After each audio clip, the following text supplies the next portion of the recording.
Noting the presence of a quorum, I'd like to call this meeting to order. Today's meeting is being live streamed and will also be available in a few days as a video on NCPC's website. If there's no objection, the agenda for today is adopted as the order of business. We will play now a short video clip of the Pledge of Allegiance. I pledge allegiance to the flag of the United States of America and to the republic for which it stands, one nation, under God, indivisible, with liberty and justice for all.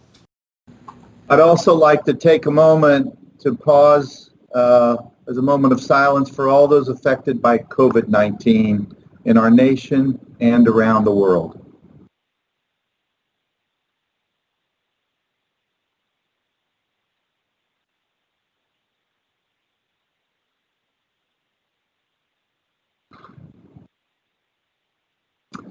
In response to the COVID-19 guidance on public gatherings, NCPC will conduct its meetings online until circumstances change. I want to share how we will be conducting Commission business today at this meeting. Votes by the Commission will be conducted by roll call. When Commissioners wish to be recognized, they should unmute, turn on their webcams, identify themselves, and request to be recognized. In general, please hold your questions until the end of a presentation, at least. During Commission deliberations, I'll use a round-robin format to ask each Commissioner if they have any questions or comments. When you wish to put forward a motion, a second, or an amendment, please unmute, identify yourself, and make the motion. It's very important to identify yourself when making the motion or the second. Before we proceed with the rest of the agenda, in the absence of a chair, I'd like to make clear that the Commission would normally nominate and vote on who should run this July meeting.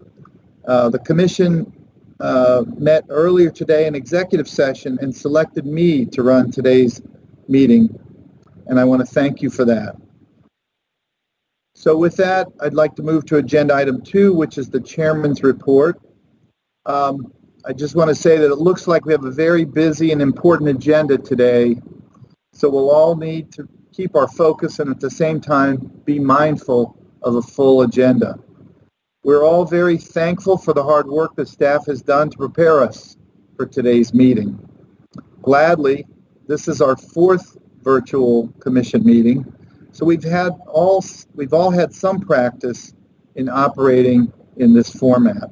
And I want to congratulate all of you as Commissioners for helping to make this a successful way to conduct the business of the Commission. As a reminder, please keep your comments well thought out and your questions as brief and as clear as possible. And please anticipate your turn to provide comments upon our normal seating order in the round-robin format we will be using today. Please let me know if you need us to take a break at any point.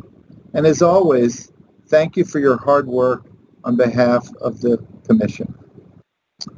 I also want to remind everyone that there will be no meeting in August. The Commission's next regular meeting will be September 3rd, 2020. We anticipate that this will also be an online meeting. And with that, I'd like to move to agenda item 3, which is the report of the Executive Director, Mr. Acosta. Thank you, Mr. Chairman, and good afternoon. I have just one update to my written report. Should the Commission authorize the release of the draft tree policies and antenna guidelines today, we will hold 2 public meetings during the 60-day public comment period. These public meetings will be held online due to the ongoing COVID-19 emergency. On Wednesday, July 29th at 4:30 p.m., we will hold an online public meeting on our draft tree policies. We will also hold an online public meeting on the draft antenna guidelines on Tuesday, August 4th at 4:30 p.m. We do invite members of the public to attend, and hopefully some of the Commissioners can attend too. Further details will be posted on our website after today's meeting, pending your authorization to release the draft documents. That concludes my report today. I do have a written report that you have in your packets, and I'm happy to answer any questions that you might have. Thank you, Mr. Costa. Going to be a busy summer for the commission staff. Does the commission have any questions for Mr. Costa? Okay, let's move to agenda item 4, which is the legislative update. Ms. Schuyler. Thank you, Mr. Vice Chair. I have nothing to report, but I would like to say, and I'm sure everyone will join me in this, that Mr. Dixon's, I believe it was his grandchild, is darling. Oh, yes. Hear, hear. Yes. Absolutely. Thank you, Ms. Schuyler. Thank you for those comments. We hope we get to see her again before the session's over. Agenda item 5 is the consent calendar. There are 6 items on this month's consent calendar agenda. The first item is for the Lincoln Memorial Rehabilitation located on the National Mall. This is submitted by the National Park Service. The second item is the Freer Gallery of Art Courtyard Accessibility Improvements located at 1050 Independence Avenue Southwest.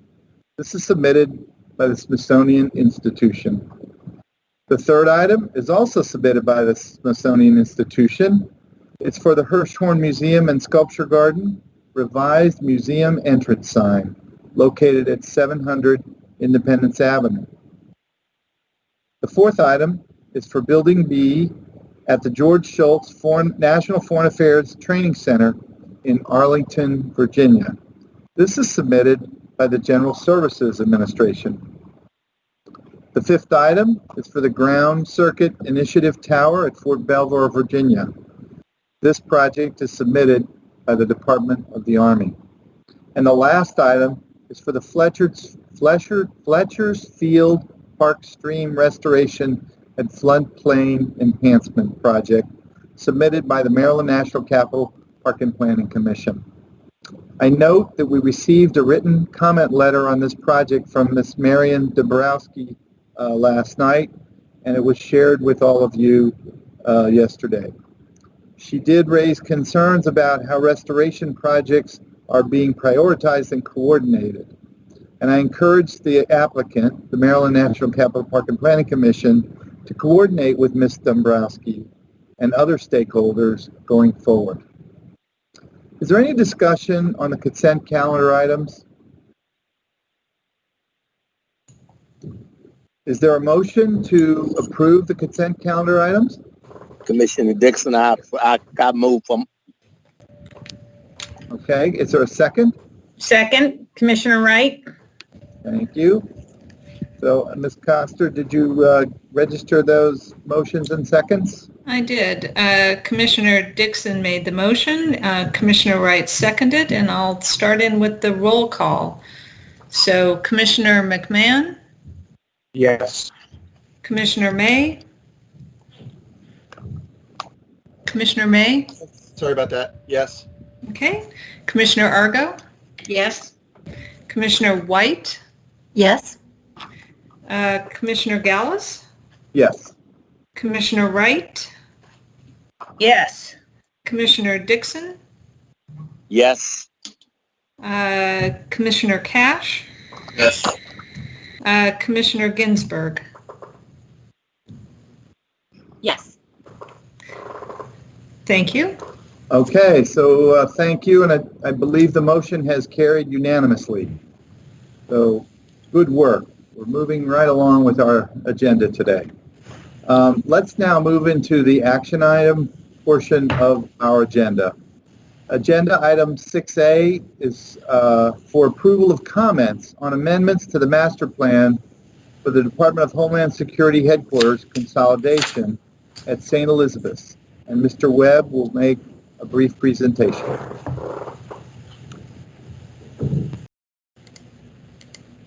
Good afternoon. Can the commission see my presentation material? Yes, we can, and we can hear you as well. Thank you. Thank you, Ms. Coster. Good afternoon, members of the commission. The General Services Administration has submitted for your comments the draft amendment to the master plan for the Department of Homeland Security headquarters consolidation at St. Elizabeth's Hospital in Washington, D.C. You will recall the Commission provided comments on the concept for the draft amendment back in November of last year. In 2009, the Commission approved the final master plan to consolidate DHS headquarters on the St. Elizabeth's West campus. Since then, the Commission has seen two master plan amendments, one in 2010 to amend the area of the plan for the U.S. Coast Guard headquarters, and one in 2012 to relocate FEMA to the East campus and make some additional transportation improvements. I'll note that the FEMA project did not move forward, and all the consolidation will occur on the West campus only. GSA is now requesting comments on the draft amendment. Later this year, GSA will return to the Commission for a final review and approval. As we discussed in November, the proposed amendment to the master plan is needed to address budget constraints and new program requirements for DHS. At the draft review for a master plan amendment, the Commission should be focused on issues such as, is the draft consistent with the comprehensive plan's federal elements and other NCPC policies and plans? Is the draft preferred design appropriate for the site, given the site's context? Are there particularly unique or complex issues? And has the applicant provided additional information requested by the Commission during the concept review? Since November, GSA has now provided the requested information from your comments on the concept, while the preferred massing and location for the new construction remains the same for this draft of the amendment as you supported previously. As a reminder, the St. Elizabeth's West campus is located at 2700 Martin Luther King Jr. Avenue in Southeast Washington, D.C. It is situated in the Congress Heights community in Ward 8 and overlooks Interstate 295, Bolling Air Force Base, and the Anacostia River. The site is 176 acres. Since it has been a few months since your last review, I do want to provide some background on the master plan and the past approvals by the Commission. The approved 2009 master plan established a framework for 4.5 million gross square feet of office and support space between existing buildings and new development to house DHS. It also included an additional 1.5 million gross square feet of parking. On this image for the master plan in 2009, you can see the buildings in brown representing existing development, the majority of which are contributing historic buildings to the National Landmark District designation, while the buildings in yellow represented new development. The 2009 plan attempted to balance the rehabilitation of historic buildings on the campus with new construction and would have resulted in the rehabilitation of 51 of the 62 historic buildings. Back in November, the Commission commented favorably on the preferred approach presented in the concept for the amendment. The new amendment does not add additional square footage from what was approved in 2009, but proposes a reduction to a total of 5.7 million gross square feet. The key difference is the amendment is focused on new construction, all on the West campus, as opposed to the combination of historic rehabilitation and new construction as envisioned in the 2009 master plan. The concept for the amendment proposes that 45 of the 62 historic buildings will be retained, rehabilitated, and repurposed for DHS use in future project phases. There were several key considerations that informed the Commission's review back in November, and these will continue to inform this current review of the draft amendment. Examples include preserving the features of this National Historic Landmark and its contributing buildings on the campus, maintaining the openness of the lawn on the Plateau, this area here, maintaining the campus's panoramic views of the Anacostia and Potomac rivers and of the central core of Washington, D.C., and protecting the views of the Topographic Bowl. NCPC's comp plan recognizes the importance of the topographic bowl as the natural setting is an important component of the capital cities form established by L'Enfant's Plan of the City of Washington. The L'Enfant Plan integrates a cityscape with natural geography to create an urban framework for the Washington region.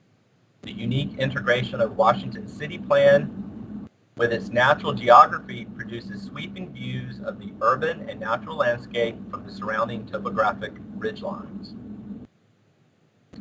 St. Elizabeth's campus is located on the Anacostia Hills, one of the 3 hillsides that comprise Washington's topographic bowl.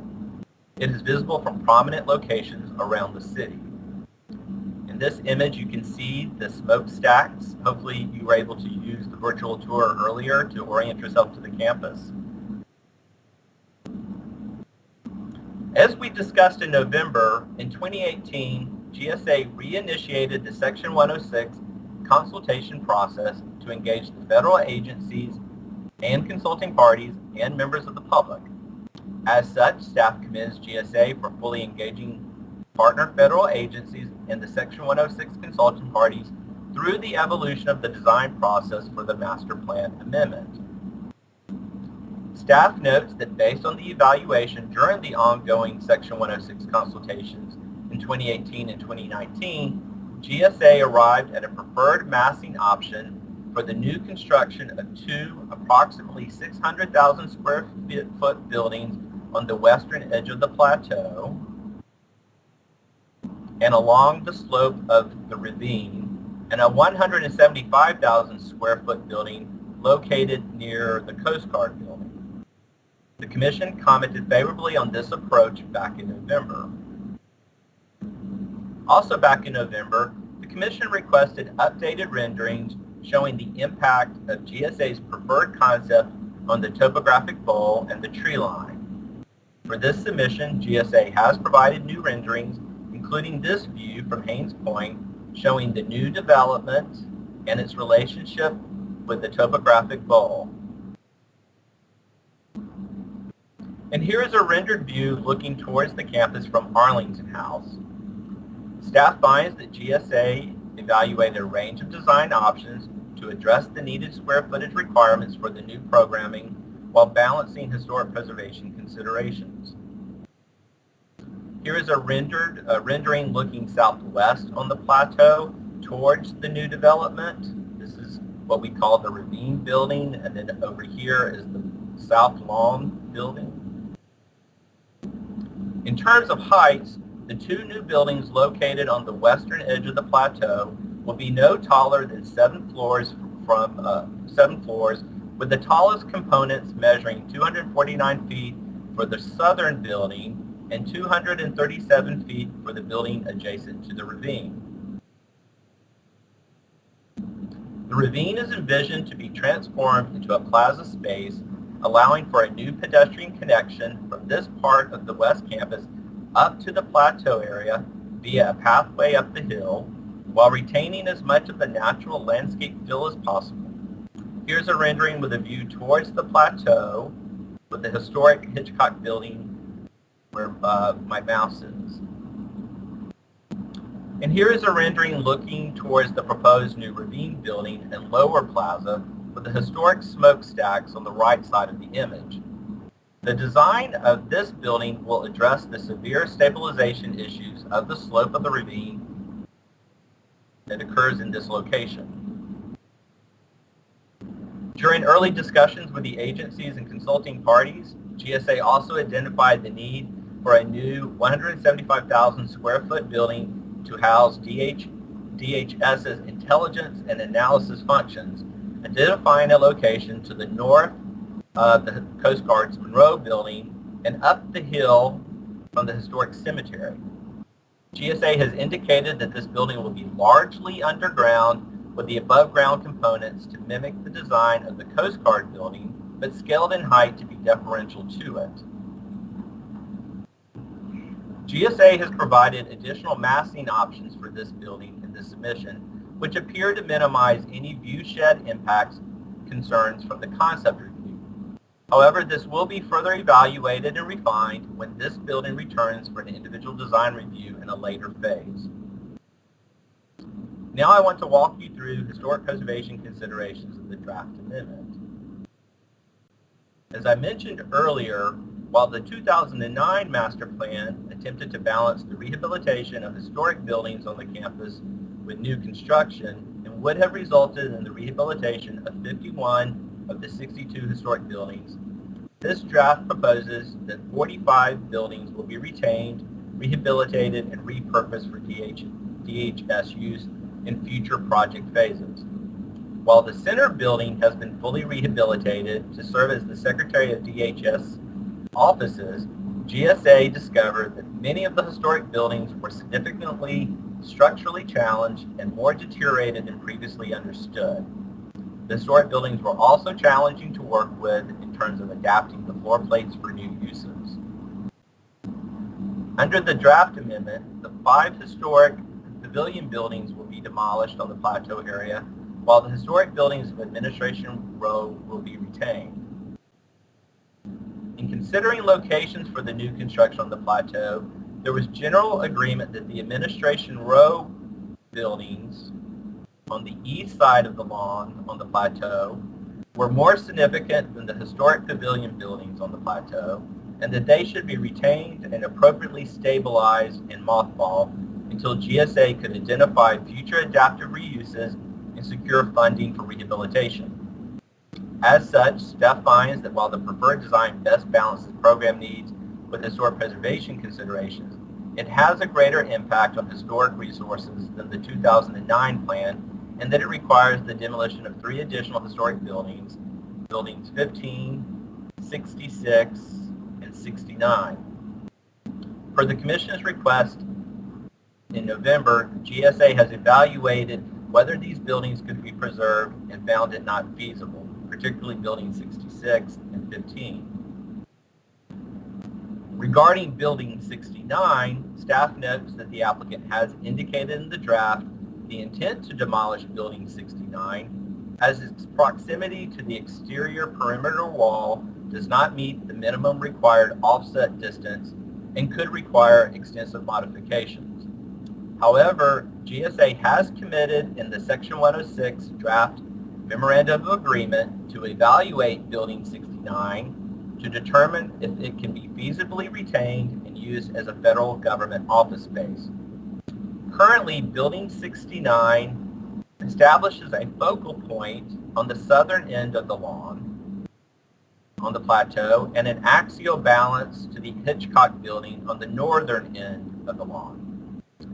If the applicant determines following the future evaluation that retaining Building 69 is not feasible and proceeds with plans to demolish, staff does request that the applicant explore designs for new construction at the Building 69 location on the Plateau that provides a focal point and axial relationship with the historic Hitchcock building. In addition, staff notes that GSA has committed to follow the National Park Service guidance found in Preservation Brief 31, Mothballing Historic Buildings, for the stabilization of the remaining historic buildings while demonstrating the commitment to identify future new uses for the buildings to encourage rehabilitation, and notes that the applicant has committed to ensure that historic buildings will not be demolished prior to the need to facilitate the construction of new buildings.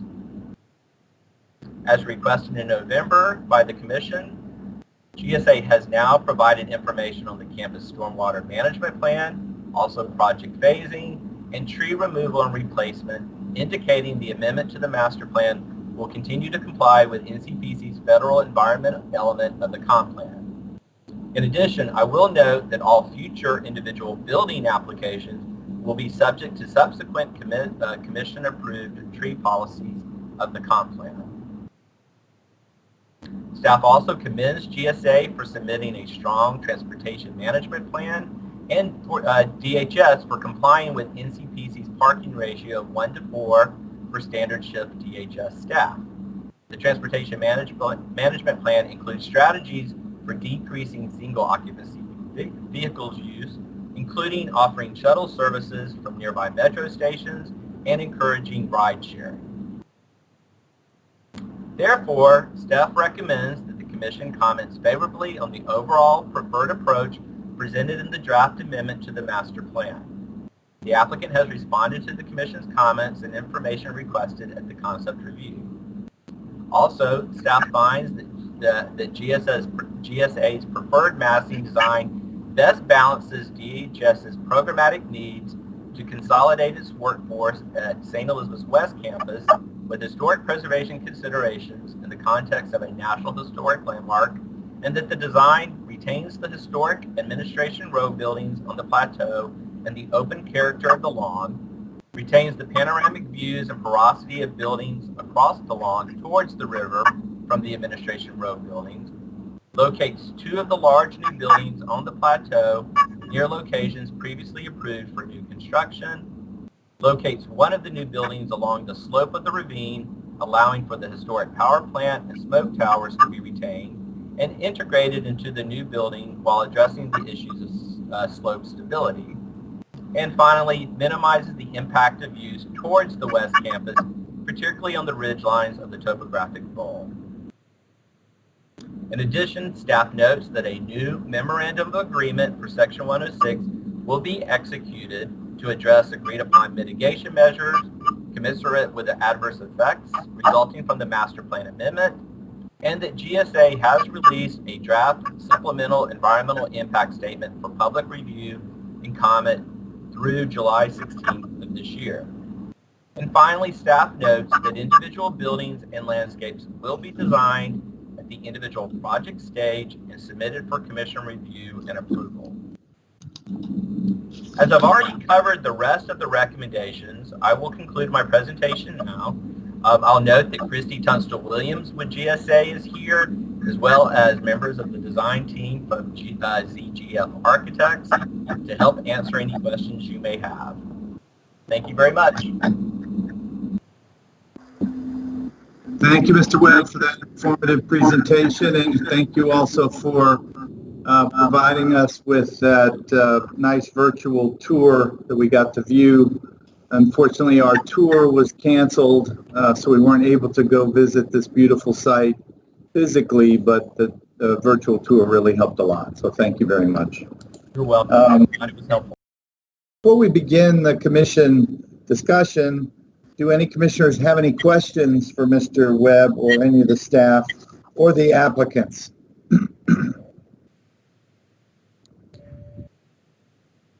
Okay, well then let's move into commission discussion. I'd like to remind everyone to remember to turn on your webcam and mic when you're asking to speak. And now I'm going to open that up for discussion, and we'll start with Commissioner Wright from the General Services Administration, and then we'll go in the round robin order format based on our normal seating order. Commissioner Wright. Thank you. I'm not going to take up any of our time. Instead, I'm going to hand it over to Christy Tunstall-Williams, who's the Deputy Director of the Office of Planning and Design Quality.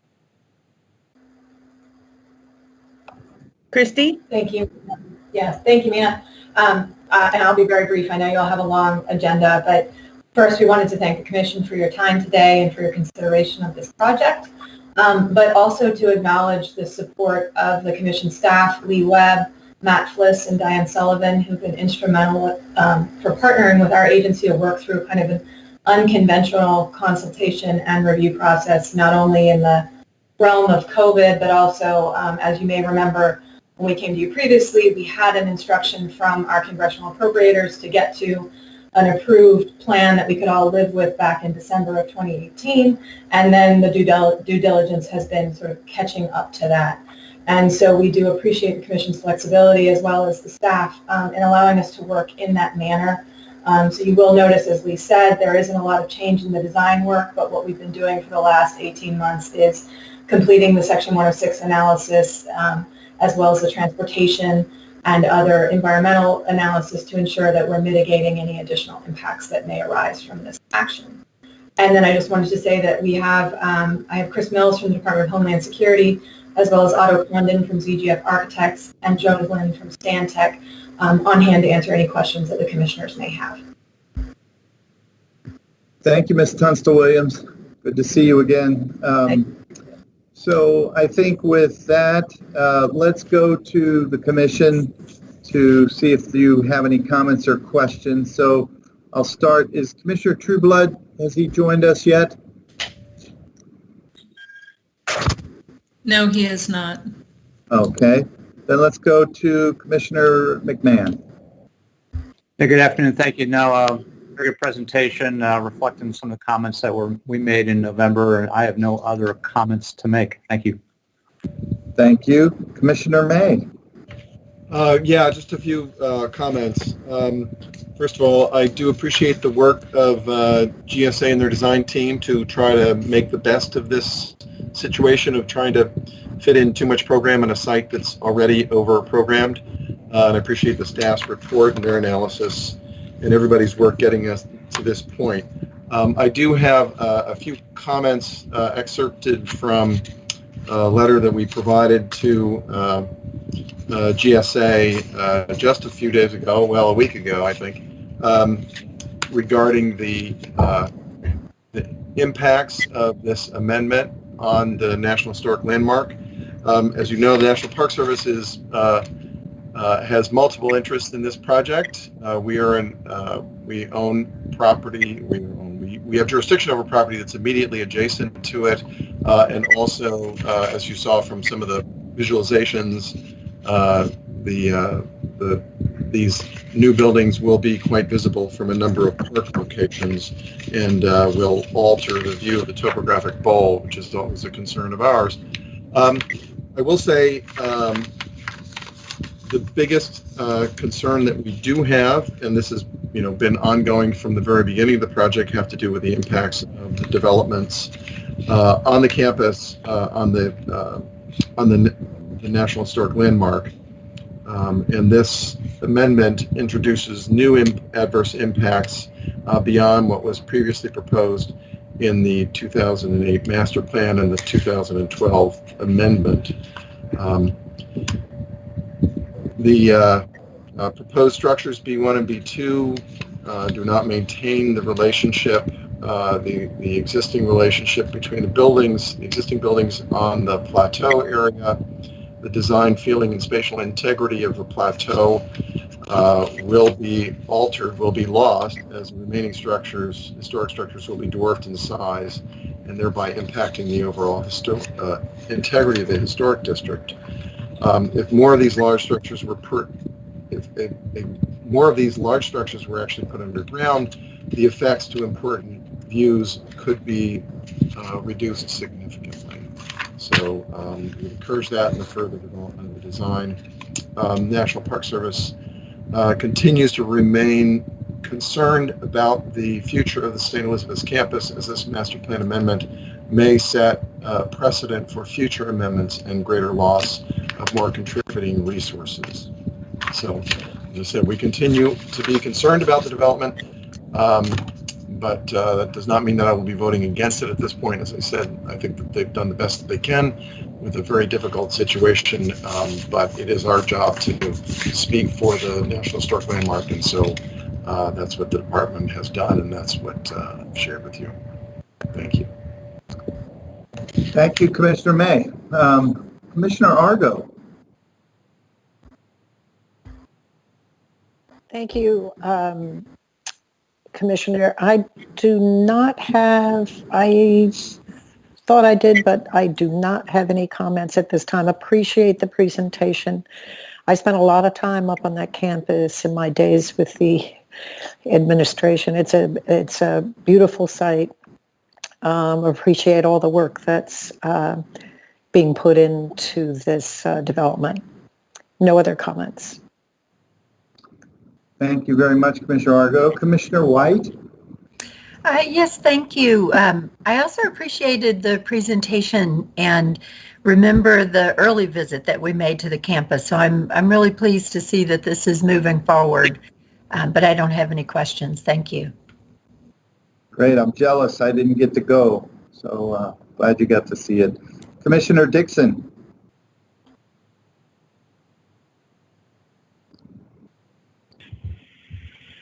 I do have a comment or two.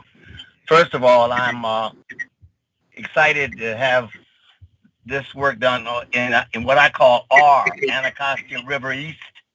We are Anacostia River East because it's going to be a very major project in our area. We hope to benefit from it as well as the nation. I appreciate all the work that's being done. I've had a chance to, as a child, play on this ground illegally, and now visited on a number of occasions, literally now. But I just like all the work that's being done, have it going forward. And let's just look for, I'm sorry FEMA didn't come. I hope they will maybe reconsider. But thank you, Mr. Chairman, and congrats to all the work that's being done. That's fantastic. I'm enjoying your memories of that place, and thanks for sharing that with us, Commissioner Dixon. Commissioner Cash, any comments? No additional comments. Thanks for the very thorough presentation. Commissioner Ginsburg, comments, questions? No additional comments or questions. Thanks for the opportunity and thanks for the presentation. Thank you. I think that comes down to me. I'm going to be short. I want to say that I feel as though you've really threaded the needle here very well. I want to congratulate the entire team of GSA and their planners and architects and the staff of NCPC to help get us there. The preservation of this historic campus and its views is very important to not only the past, but the present and the future of Washington, D.C. We have great expectations for this beautiful site going forward. It's amazing how much program is going to be put into this site. Some of it's going underground, which helps us to lower the buildings, maybe not as much as we might have liked, Commissioner May, and I do appreciate your comments there. I really do appreciate that GSA has kept open the possibility of retaining Building 69. I believe it's a very critical building for this historic campus, and the green and the way it contains the green, and whether Building 69 in and of itself is there or a representation that maintains that axial relationship with along the kind of horizontal axis of the green, I believe is a very important feature of the campus that I hope will be explored and developed as future designs unfold. So with that, I'll conclude my comments and ask if there are any other further comments or questions at this time. Mr. Chairman, I would like to move the Executive Director's presentation. All right. So there's a motion to approve the comments on the amendments to the master plan for the DHS headquarters consolidation at St. Elizabeth's, and Commissioner Dixon has moved to made that motion. Is there a second? Second. Commissioner Wright. Commissioner Wright has seconded. So Ms. Coster, can you please take the roll call for that motion, please? Yes, that was Commissioner Dixon made the motion. Commissioner Wright made the second. Commissioner McMahon? Yes. Commissioner May? Yes. Commissioner Argo? Yes. Commissioner White? Yes. Commissioner Gallus? Yes. Commissioner Wright? Yes, indeed. Thank you very much. Commissioner Dixon?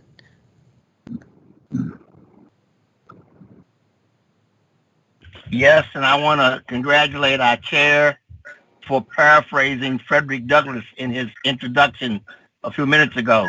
A very important person. He's a sage of Anacostia. So thank you, Mr. Chairman, for paraphrasing Douglass. Thank you. Commissioner Cash? Yes. Commissioner Ginsburg. Yes. Well, thank you. I think the motion is approved unanimously. I'd like to thank everyone who was involved in this tremendous lift to get this master plan developed. We look forward to seeing the future evolution as the campus development unfolds.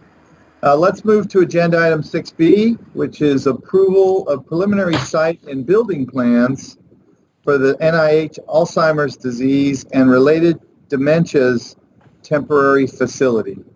Mr. Weil will give the presentation. So commissioners, please remember to mute and turn off your webcams during this presentation. Thank you very much.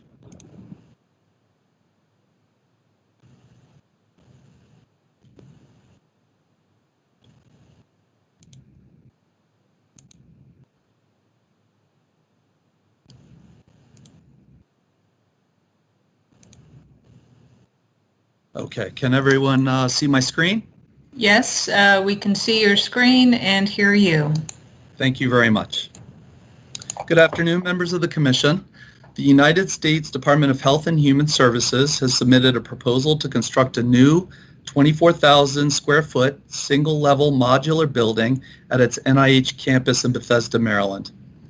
The building would be a temporary structure intended to meet an urgent need for the state-of-the-art research space related to Alzheimer's disease and other related dementias. The space would be used until a new permanent building is funded and constructed elsewhere on campus, which is not anticipated for at least 10 years. As this is a concept review, we are considering broader planning issues such as the proposed siting of the building, parking impacts, view impacts, and the project's consistency with NCPC and NIH planning policies, goals, and strategies. The NIH campus currently encompasses 310 acres with Rockville Pike to the east, Old Georgetown Road to the west, West Cedar Lane to the north, and residential neighborhoods along its southern edge. NIH is situated immediately to the north of downtown Bethesda, with Naval Support Activity Bethesda to the east, Suburban Hospital to the west, and just south of I-495, the I-495 Beltway. Starting with 3 buildings on 45 acres of land in 1938, the NIH campus has grown steadily over the years to approximately 75 buildings and 20,725 personnel. The NIH mission is to seek fundamental knowledge about the nature and behavior of living systems and the application of that knowledge to enhance health, lengthen life, and reduce the burdens of illness and disability. The proposed project location is in the southern part of campus near other future planned research and service uses. And as shown in the view on the left, the current campus plan identifies the site for long-term development as a series of new fuel tanks, which would be constructed once the ADRD building is removed. NIH recently submitted 3 other projects to NCPC for review as part of an amendment to the campus plan back in February, a new addition to the clinical center complex along with a new parking garage and utility vault. The proposed amendment reflects NIH's intent to add these projects to the current 2013 campus plan, which shows the ADRD building as an interim use and planned tank development in the long term. However, given that the ADRD building may be in use for 10 or more years, similar to other recently approved temporary campus development, staff requests that NIH identify all anticipated temporary uses in the upcoming clinical center amendment plan submission. Here is an aerial view of the 40,000 square foot project site, along with other nearby campus development, with utility and service uses to the north, west, and south of the site, and Building 14A to the east, which houses research and office space. Here are some existing ground views of the property, which currently encompasses surface parking, sidewalks, a semicircular vehicle drive, and open space with intermittent trees and vegetation. Photos 1 and 2 show views looking to the northwest and west from the site. And here are views looking to the southwest and northwest back across the site. And finally, photo 5 shows a direct westward looking view across an existing surface lot. And photo 6 looks back across the project site to the southwest. The new ADRD building would house up to 130 scientists and administrative staff, designed to encourage collaboration and communication through an open, flexible, multi-use floor plan as a transformative state-of-the-art research center. NIH would construct the new center to meet an immediate need for Alzheimer's disease and related dementias research until new permanent space is funded, bringing together scientists from NIH, industry, and academia, which supports NIH's effort to shift its research back onto campus from leased off-site facilities, which are more costly to operate. The new ADRD building is designed as a straight-line, modern-looking modular structure with two primary parallel wings, one to house laboratory space and the other for administrative office space. And the building would have distinctive rooftop enclosures to house overhead laboratory-related equipment. Concept plans show the building footprint with a length of 276 feet, a width of 105 feet, and rooftop heights ranging from 12 to 25 feet above ground level. Here are the east and north building elevations, which show the structure's blocky, modular appearance. And here are elevations of the west and south sides of the building. And as you can see, its appearance is similar to other recent temporary development submissions to NCPC. Number one, a new 12,000 square foot cell therapy unit production facility. And second, a new 13,200 square foot bioinformatics facility. In addition to the new building, other development would include a new surface lot with 2 employee spaces and 3 handicapped accessible spaces, a new service loading area, an outdoor patio, sidewalks, and a new stormwater management area. NIH would plant 27 new trees on site to replace each tree that would need to be removed as part of the future building construction. In terms of our analysis, staff finds the project to be consistent with NIH's core planning principles, which include the campus-wide building height restriction, the campus's perimeter buffer zone, and the building would be within a 10-minute walk of the NIH Transit Center, which is consistent with NIH's effort to shift development closer to its more transit-accessible eastern side of campus. As such, staff recommends that the Commission find the project is consistent with many of the planning principles from the 2013 NIH Master Plan. As previously mentioned, the ADRD building is planned for a minimum of 10 years, so its orientation and design are important given its anticipated duration, which may last even longer should funding for permanent space be delayed. Given the information provided in the concept submission, staff finds the proposed location for the building, which is partially on an existing surface lot, along with its orientation and setbacks from adjacent roadways, to be appropriate for the site. In terms of landscaping, NIH proposes to mitigate the project's tree removal at a minimum 1-to-1 ratio, which is consistent with current NIH and NCPC policies. However, in light of the temporary nature of the ADRD building, NIH should consider future tree placement that would not require relocation and/or removal to accommodate planned long-term development on the site. And we noted these points in our proposed Commission comments to NIH. The project would decrease employee parking through a combination of physical space removal and conversion of employee parking to government vehicle use. And together with the new building's anticipated net employment increase, the project is expected to help improve the campus's overall parking ratio toward its 1-to-3 long-term goal. NIH and NCPC staff have been in productive discussions since February to develop a firm parking reduction proposal, and we anticipate its review by the Commission in the fall as part of the Clinical Center Complex Plan Amendment. And these points are all noted in the Commission comments to NIH as well. Lastly, the project submission provides some useful information. However, we are recommending that the Commission request some additional information as part of the next ADRD building submission, including photo simulations of the building from adjacent neighborhood and from the Bethesda Trolley Trail, detailed plans that show more refined building materials in a landscape plan, and information regarding other temporary buildings and other uses anticipated in the future, including their size, context, and location. And with that, here are the proposed comments before the Commission for consideration. And I will forego rereading each comment since I have already summarized each point during my presentation. However, I am available for any questions, We also have two representatives here from NIH, Mr. David Darenick and Lem Kennedy, who can answer any technical and or policy related questions that the Commission may have as well. Thank you. Thank you, Mr. Weil. A very comprehensive presentation. I'd like to first begin by asking the Commission if you have any questions for Mr. Weil before we open for discussion. I have one, Mr. Weil. We note that this is a temporary building, and 10 years is a long time, could be longer. Do you know what's the nature of what makes this temporary? Can you elaborate on that a little bit? Or someone from the NIH? Sure.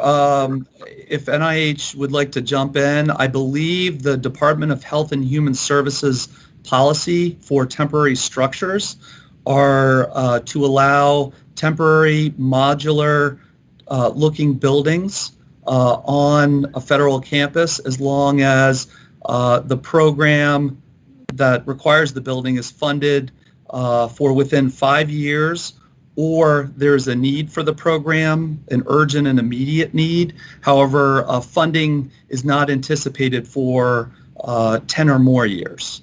I believe that's what the Health and Human Services policy states. So, but if NIH, any of the NIH representatives would like to chime in, I would welcome their input.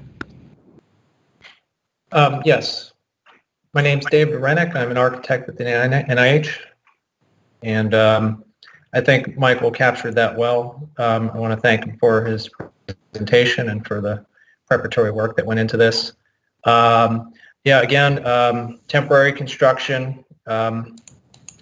It's either a facility requirement that's for less than 5 years, or, as Michael noted, the long-term need has already been programmed into the master plan, but is not yet funded. And such facilities are, expected to not to be built as if they're not permanent. Okay. Well, thank you very much, David. I appreciate that. Sure. So, any other questions? If not, let's begin to open this up to the Commission for discussion. Let's go in a round robin format using our normal seating order. So I'd like to ask Commissioner McMahon, I'm assuming Commissioner Trueblood's not here yet. Yeah, thank you. No, it's a good presentation. Looking forward to see the return with more improved plans for this important requirement. So that's all I have. Thanks. Thank you. Commissioner May. Mr. Chairman, I would agree. I appreciate the staff's analysis of this and their requests for additional information that I think will be necessary in order for us to be able to evaluate the structure. It is a really odd thing in many ways because I appreciate the fact that they've located it in a reasonable location, but having to develop a 10-year temporary building in a way that wasn't anticipated in the master planning. I mean, it's an odd thing. So more information really is needed. Thank you, Commissioner May. Commissioner Argo. I would echo Commissioner May's comments. It is, at least but I'm fairly new to the commission. I haven't participated in a situation where we have this kind of temporary structure, but given that that's what it is, appreciate all the work that's been done into it. Appreciated particularly the comments about doing some landscaping and doing some trees, but taking into account that they're not been uprooted for the for the permanent building and design. I caught that. I'm going to ask a question. Did you say that there was going to be 2 parking spaces? Is that what you said? Yes, ma'am. 2 okay. Employee spaces and that's 3 all they need. accessible spaces. Oh, okay. Well, that's good. that that there aren't anymore. Okay, I appreciate the presentation and the work that's gone into it. Thank you. Thank you, Commissioner Argo. Commissioner White.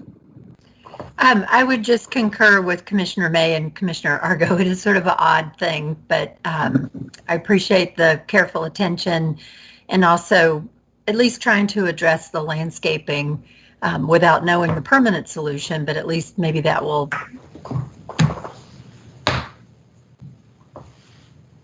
so thank you. Thank you, Commissioner White. Commissioner Wright.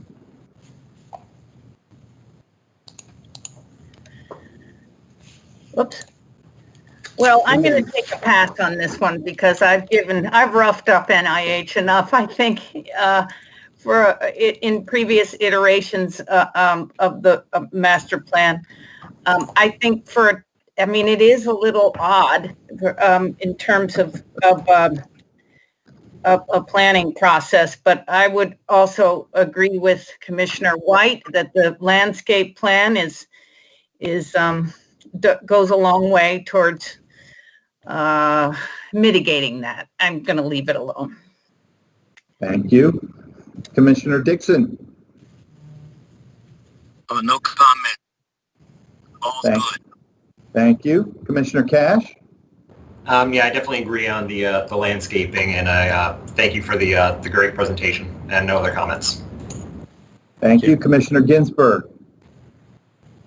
No comments, thank you. Thank you. That comes back to me. I think I'm not going to use that odd word again. I guess I just did. But this is quite a temporary building. I do feel like from what we're seeing, it looks like it has promise of being a handsome addition for the temporary nature that it will be on the campus. And I believe in this mission, of course, studying Alzheimer's disease and dementia-related issues. So I say Godspeed. Let's get this built as soon as possible. Are there any other further comments or questions before we go to ask for a motion? Thank you. Commissioner Dallas, Chairman Dallas, I just want to say thank you for your mention of the importance of the mission. I'm meant to say something about that as well. I would support just about anything that was structured to support in the way that NIH is doing. It's so critical. Thank you. Yes, thank you. All right, well, with that, is there a motion to approve the preliminary site and building plans for the Alzheimer's disease and related dementias temporary facility at NIH? So moved, Commissioner May. Second, this is Commissioner Argo. All right, thank you very much. So Ms. Coster, can you please confirm the motion and the second, and then take the roll call, please? Okay, on motion from Commissioner May, it's seconded by Commissioner Argo, and I will start with Commissioner McMahon. Yes. Commissioner May? Yes. Commissioner Argo? Yes. Commissioner White? Yes. Thank you. Commissioner Gallus? Yes. Commissioner Wright? Yes. Commissioner Dixon? Yes. Commissioner Cash? Yes. And Commissioner Ginsburg? Yes. Thank you all very much. All right, the motion is approved unanimously. Thank you, Mr. Weil, and thank you to the NIH team and staff for preparing us for this vote. Thank you very much. Thank you. Now we will turn to sort of reviewing several NCPC policy documents, and we'll go to agenda item 6, which is adoption of amendments to the transportation element, which is part of the comprehensive plan, and Ms. McCrean will make the presentation. Thank you very much. Good afternoon, Commissioners. Happy Thursday. Today, I'll be sharing the update to the Federal Transportation Element plus addendum for final adoption. And I should stop. Can everybody see the screen and hear me? Yes, we Thank can. Thank you. Thank you. Along with these documents are the revised submission guidelines, which have been updated to reflect changes in the element. These documents are applicable to the National Capital Region. The transportation element of the comp plan was last updated in 2016. In 2017, NCPC and the John A. Volpe Center for Transportation Systems completed a joint parking study to analyze the federal policies and determine where updates would be appropriate. In 2017, the Commission requested staff use this document and align recommendations when updating the federal transportation element. The project timeline on this work thus began with the parking study in 2017. As you likely recall, the draft element was brought to the Commission for release for public comment back in September of 2019, which reflects recommendations from the parking study as requested. In March of this year, I shared an information presentation on Transportation Management Plan Monitoring, a new program introduced in the element. The draft has been revised based on public comments and is ready for final adoption. And I wanted to briefly share the goal statement for the element. This hasn't changed since draft, but it does encompass the types of issues addressed and intent of the policies in the element to support the development and maintenance of a multimodal transportation system that meets the needs of federal workers, residents, and visitors while improving regional mobility, transportation access, and environmental quality. And another reminder that the element is framed around 4 guiding principles, which is consistent with our other recent element updates. These have not changed since draft either. But in changes in the narrative for Section A, which addresses resiliency and how agencies work together to be better prepared to respond to emergencies or changing conditions, including the public health pandemic we're currently facing. Because we don't know all the possible impacts of our current situation, NCPC will be monitoring the short and long-term implications of the pandemic.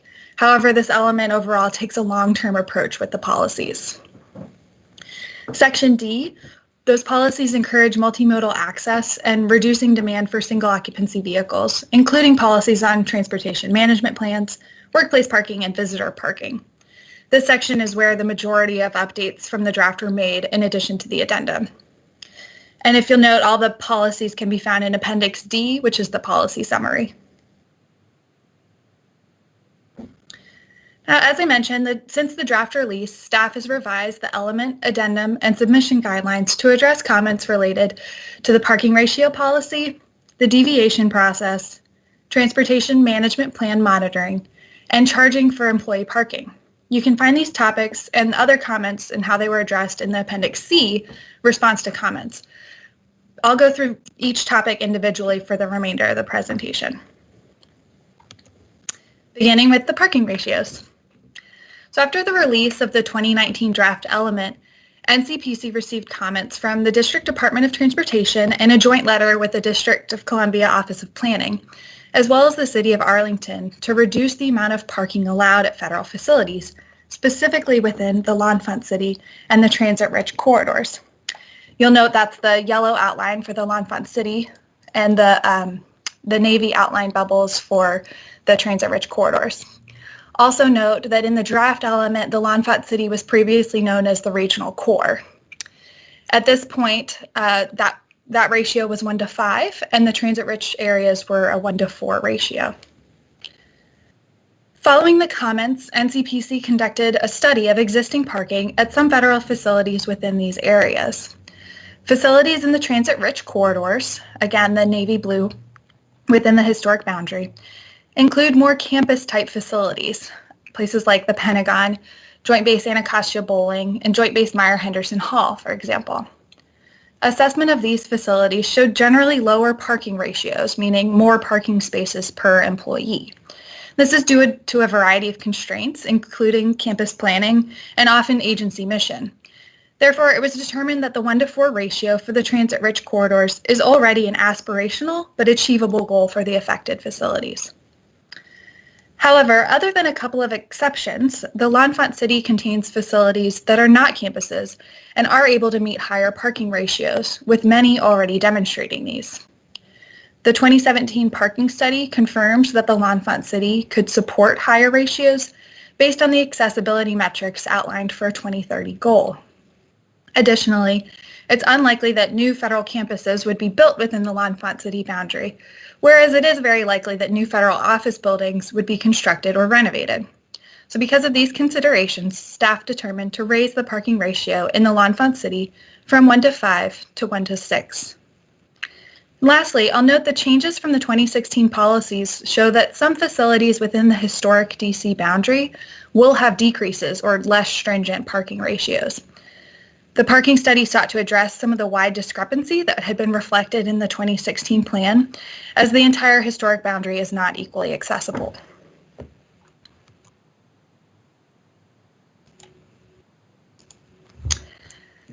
And this map shows the parking ratios for the region. While the federal parking ratios apply to all facilities following adoption and the 60-day period following the Federal Register notice, NCPC's determined a practical approach in working towards compliance with the new policies for both individual projects and at the master plan level. These notes are included in the submission guidelines. Staff concluded that projects with previous commission action should move forward using the 2016 policies, as those were in effect throughout the project process. For master plans, updates would trigger updates to the coordinating transportation management plans, at which point agencies should work to meet the new ratios. And as agencies work towards meeting the outlined parking ratios, there may be instances where a deviation is needed. The 2017 parking study recommended that staff standardize the process for which deviations are allowed, which is outlined in the submission guidelines. Staff reviewed commission actions from previous transportation projects to develop these criteria, which have been revised since draft in the text that's highlighted to better clarify the language. As you see in Criterion 3, we clarified how to measure a walking distance, so it's now by pedestrian infrastructure and not just as the crow flies. And in Criterion 4, that makes clear what kind of commute should be timed to determine if public transportation is not viable, which would be by a one-way time measurement. Several agencies also question why the deviations would not be granted for master plans and transportation management plans. Master plans are, of course, the long-term view and also consider the long-term commitment of regional infrastructure projects that would help the agencies meet their parking ratio goals. So at the time that an individual project is submitted for review, the current conditions would be a factor as to whether or not a parking deviation is needed. The master plan intent is to meet the long-term goal, but staff understands this may not always be possible to meet in the interim, which is what the deviation criteria will address. And the next category of public comment related to the transportation addendum, which defines the role of transportation demand management and transportation management plans in master plan review, as well as the monitoring and reporting requirements.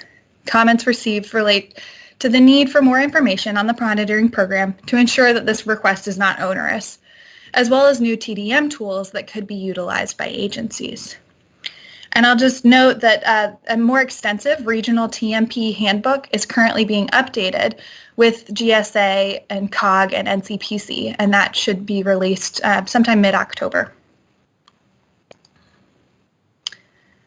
So since the draft, staff determined a new tool to transportation demand management strategies, which is the role of charging for parking or treating parking as a taxable benefit within the extent of the law. In speaking to this last bullet, NCPC doesn't have the authority to address agency finances in our policies. However, we received comments that staff really agrees with, specifically how the availability of free parking has direct impact on single occupancy vehicle commutes to federal workplaces.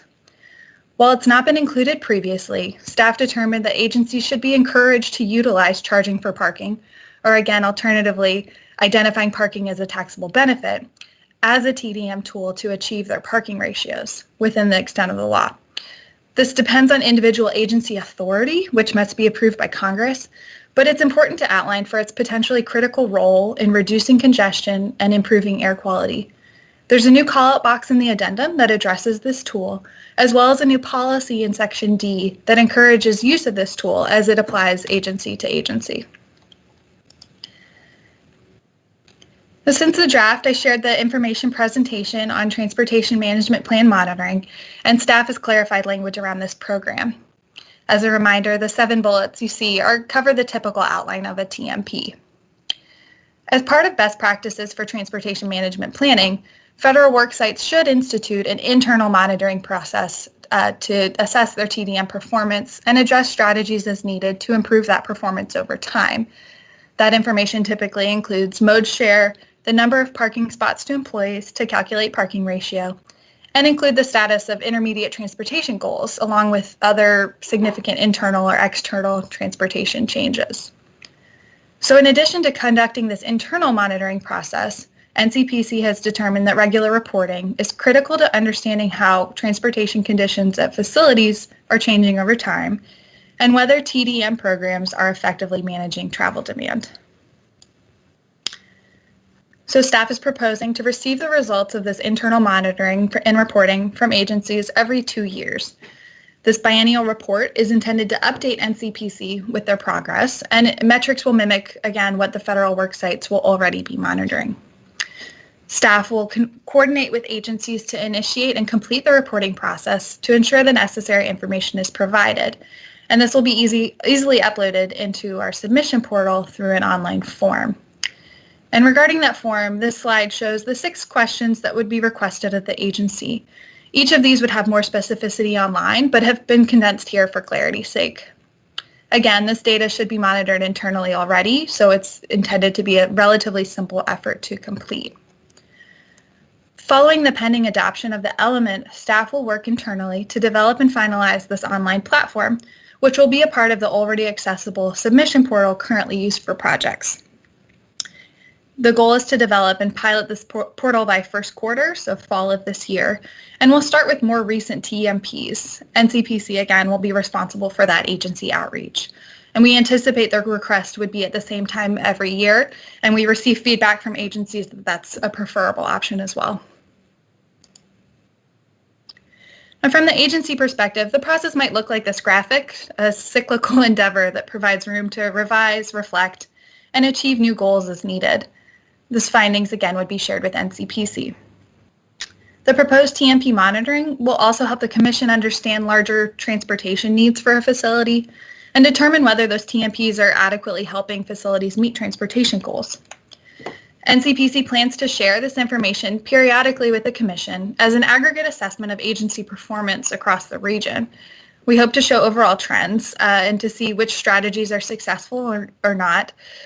Staff's still studying what the appropriate frequency of those presentations should be, and it'll also depend on the data we receive from agencies. So we will update the Commission as we develop that process. So in summary, since the draft release, there are 4 major areas that have been revised to the element, addendum, and submission guidelines. First, the parking ratio has been changed in the L'Enfant City from 1:5 to 1:6. Secondly, the deviation process criteria has been clarified in language, and a reminder that these are for projects, not master plans. The monitoring and reporting program has been outlined, and the submission portal will be developed this fall. And finally, charging for parking has been introduced as a TDM strategy, as well as a new policy in the element. With that, the recommendation to the Commission is to approve the final adoption of the element, supporting addendum, and submission guidelines. The other notes I've detailed throughout the presentation, so I won't reiterate them now, but at this point I'm available for any questions you may have. Thank you. Thank you, Ms. McMahon.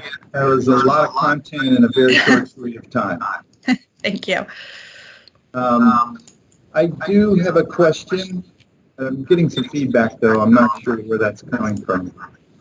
I guess just quickly, can you let us know how the portal is being developed and how that's going, and will we be testing it with certain agencies, or what's the kind of short plan for that? Yeah, absolutely. Since our Office of Public Engagement manages the portal right now, I've started the process with that team to develop the form, and I have some willing agencies that will help us pilot it. But as I mentioned, they should already have they're registered in the system, so it'll be a little add-on that they'll see and with the option to fill out. Great. So we'll do that by the fall. Great, thank you. Are there any other questions for Ms. McCrean? I have a quick question. Go ahead. So, and I may have missed this because this was a very content-heavy packet. Many times, well, at least several times, we've run into questions of the use of a shuttle to get it when a work site is not proximate to public transportation. And my recollection is, and I'm sorry, I don't know whose policy it is, but there is a policy that exists that precludes the use of shuttles run by the agencies to get employees from the metro to their work site. And my question is, did a reconsideration of that policy, did we look into that? Because, and I'll just get my comment in now too, because I love the parking, the charging for parking stipulation. I think that's, I'm very hopeful that that will be enacted. I understand that it takes an act of Congress, but it would be worth it. So that's my question about the shuttle. And it may be in there and I cop to having missed it. No, no worries. Yes, it's in section B. It's policy TB6, and this addresses the role of agencies providing shuttles, but that's with the preclusion of other off-site transit isn't available. So I think, we want to encourage what's already existing as much as possible, but if that doesn't work for the agency and where people need to go, we have that policy in there. And it has information about what the shuttle system should include and start in terms of amenities, and also to coordinate that with other federal agencies, again, to minimize an overabundance of unnecessary shuttles. So am I imagining it that there was a policy in place that disallowed that? Because we've run into that a couple times, and I've been told that, no, we can't, policy precludes our ability to use it for regular commuting. And that's not true? I'm not familiar with it not being allowed, but we do encourage it. Okay, so then it was probably an agency who said, well, our policy precludes it.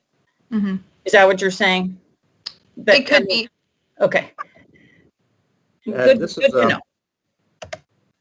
I see council is clicked in. Maybe she will respond better than me, but having dealt with this since 2011 with a small building called the Mark Center, you're correct. The general legal policy, not agency policy, is that we cannot provide home-to-work transportation because that's the responsibility of the individual.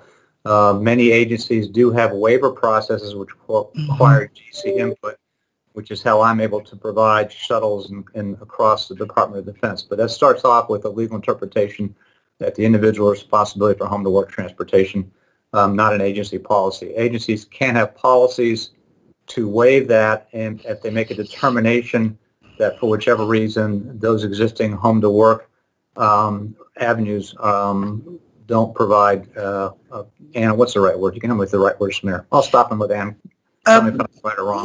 Let me chime in if I may. Mr. McMahon, you are correct. The concept, it's a Government Accountability Office ruling, and it prohibits a shuttle on the theory that paying for an employee's commute is not permissible. And by bringing the employee coming to the metro and then getting on a shuttle, you're interrupting the commute and subsidizing a portion of that commute. But you're right, there are individual agencies that have obtained the authority to implement these shuttles and or congressional enactments. Okay, so I just have to ask one more question then, because that's not consistent with TransServe benefits. Federal employees have their metro subsidized, so it seems inconsistent, right? If you get a TransServe benefit to get to the metro, but the work site is 1.5 miles or 2 miles away from there. So the feds have picked up through transfer benefits your metro ride. So I'm not sure how the distinction precludes that. But I'm not now. I want to keep sort of honing in on this because it seems to come up an awful lot, and it would help. So do I presume that you'd like to talk about this offline then? Yeah. I mean, just later, because it doesn't seem to me to be consistent. I mean, not on our part, on GAO's part. That doesn't seem to align. The theory is that you could take a mass transit, a bus, to complete the commute and use your transit benefit, as opposed to using agency-provided shuttle, which then is augmenting your commute and subsidizing your commute in a different way. Okay. Thank you. Yeah. And Mina, not to dwell on it longer, but I just wanted to share that the policy is written from operating shuttles from transit destinations. And then we have another policy that's about operating shuttles between federal agencies, if there's not another viable alternative present. So. Okay, thank you. Are there any other questions for Ms. McGrean?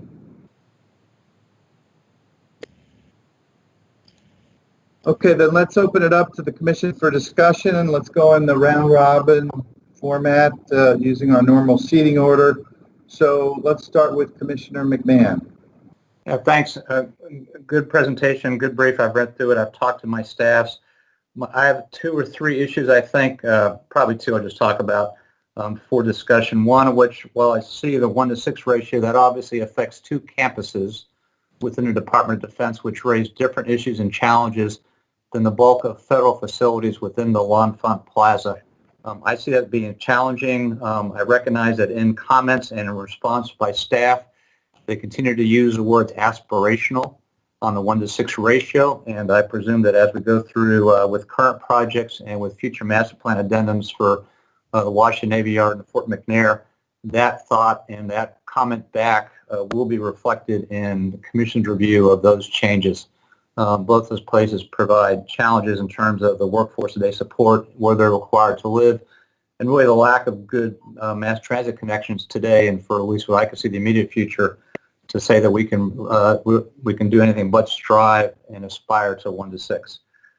The second, and I may make a motion later on, this issue of charging for parking is a good thing for GSA-owned spaces, maybe, and certainly for leased facilities as they count, but there's a long history within the Department of Defense that goes back to the Carter administration.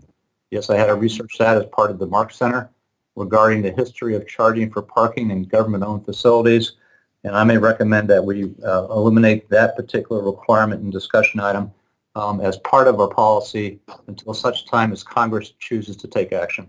Over. Okay, so why don't we continue with discussion and then come back to that, Commissioner McMahon, in terms of a possible adjustment to the EDR? Yes. Okay. Commissioner May, do you have any comments? You're on mute. Probably got both buttons. Okay. So thank you very much for the very succinct summary of a complicated element of the comprehensive plan. I agree with the change to the ratio of facilities located within the L'Enfant City to 1-to-6, even though that opens the door for some others to that were in the core, whatever the term was, to actually be less than the 1-to-5 that would otherwise be required. Because I think it makes sense. It's sort of fine-tuning the requirement to where it can actually be done effectively. Because I think when we try to force it in agencies where it can't be done effectively, I think that causes problems. I also appreciate trying to codify the basis for making exceptions to the ratios, I agree with the monitoring strategy. I think that's a really terrific enhancement, the way it's being described now, and I think that it'll improve things over time and help all agencies in managing their parking demand. With regard to the encouraging agencies to charge for parking or treat it as a taxable benefit, I am a strong supporter of that. I've been a strong supporter of that policy or that strategy for a very long time. For a number of reasons. I understand why it is so difficult. I have been involved in parking wars throughout my federal career and my district government career. Forces of free parking are free or cheap parking are very strong, and it's not an easy thing to do. And I think that what the staff is suggesting here is a gentle nudge in that direction. It is not a policy requirement. It is just a statement that this is something that you should look at as a tool for managing the parking demand. It does raise broader philosophical issues. Possibly, it could become a basis for the Congress to get involved at some point in the future. But there are there's some real issues with this. So there are fairness issues associated with the allocation of free parking. Some agencies have the parking and people can park for free, and some agencies don't. And you could be the same grade, you could be doing similar work, and one person gets that parking benefit, one doesn't, and that has financial impacts to them. And so there's a fairness question that goes with it. I also think that there are. I'm sensitive to the fact that many government employees are not exceptionally well paid, and so I really don't relish the idea of removing a benefit, an existing benefit. But I would hope that in the long term, what could come be more generous transit benefits and things that are more beneficial to the community at large. And I know that my staff and my colleagues probably don't agree with some of the things that I'm saying.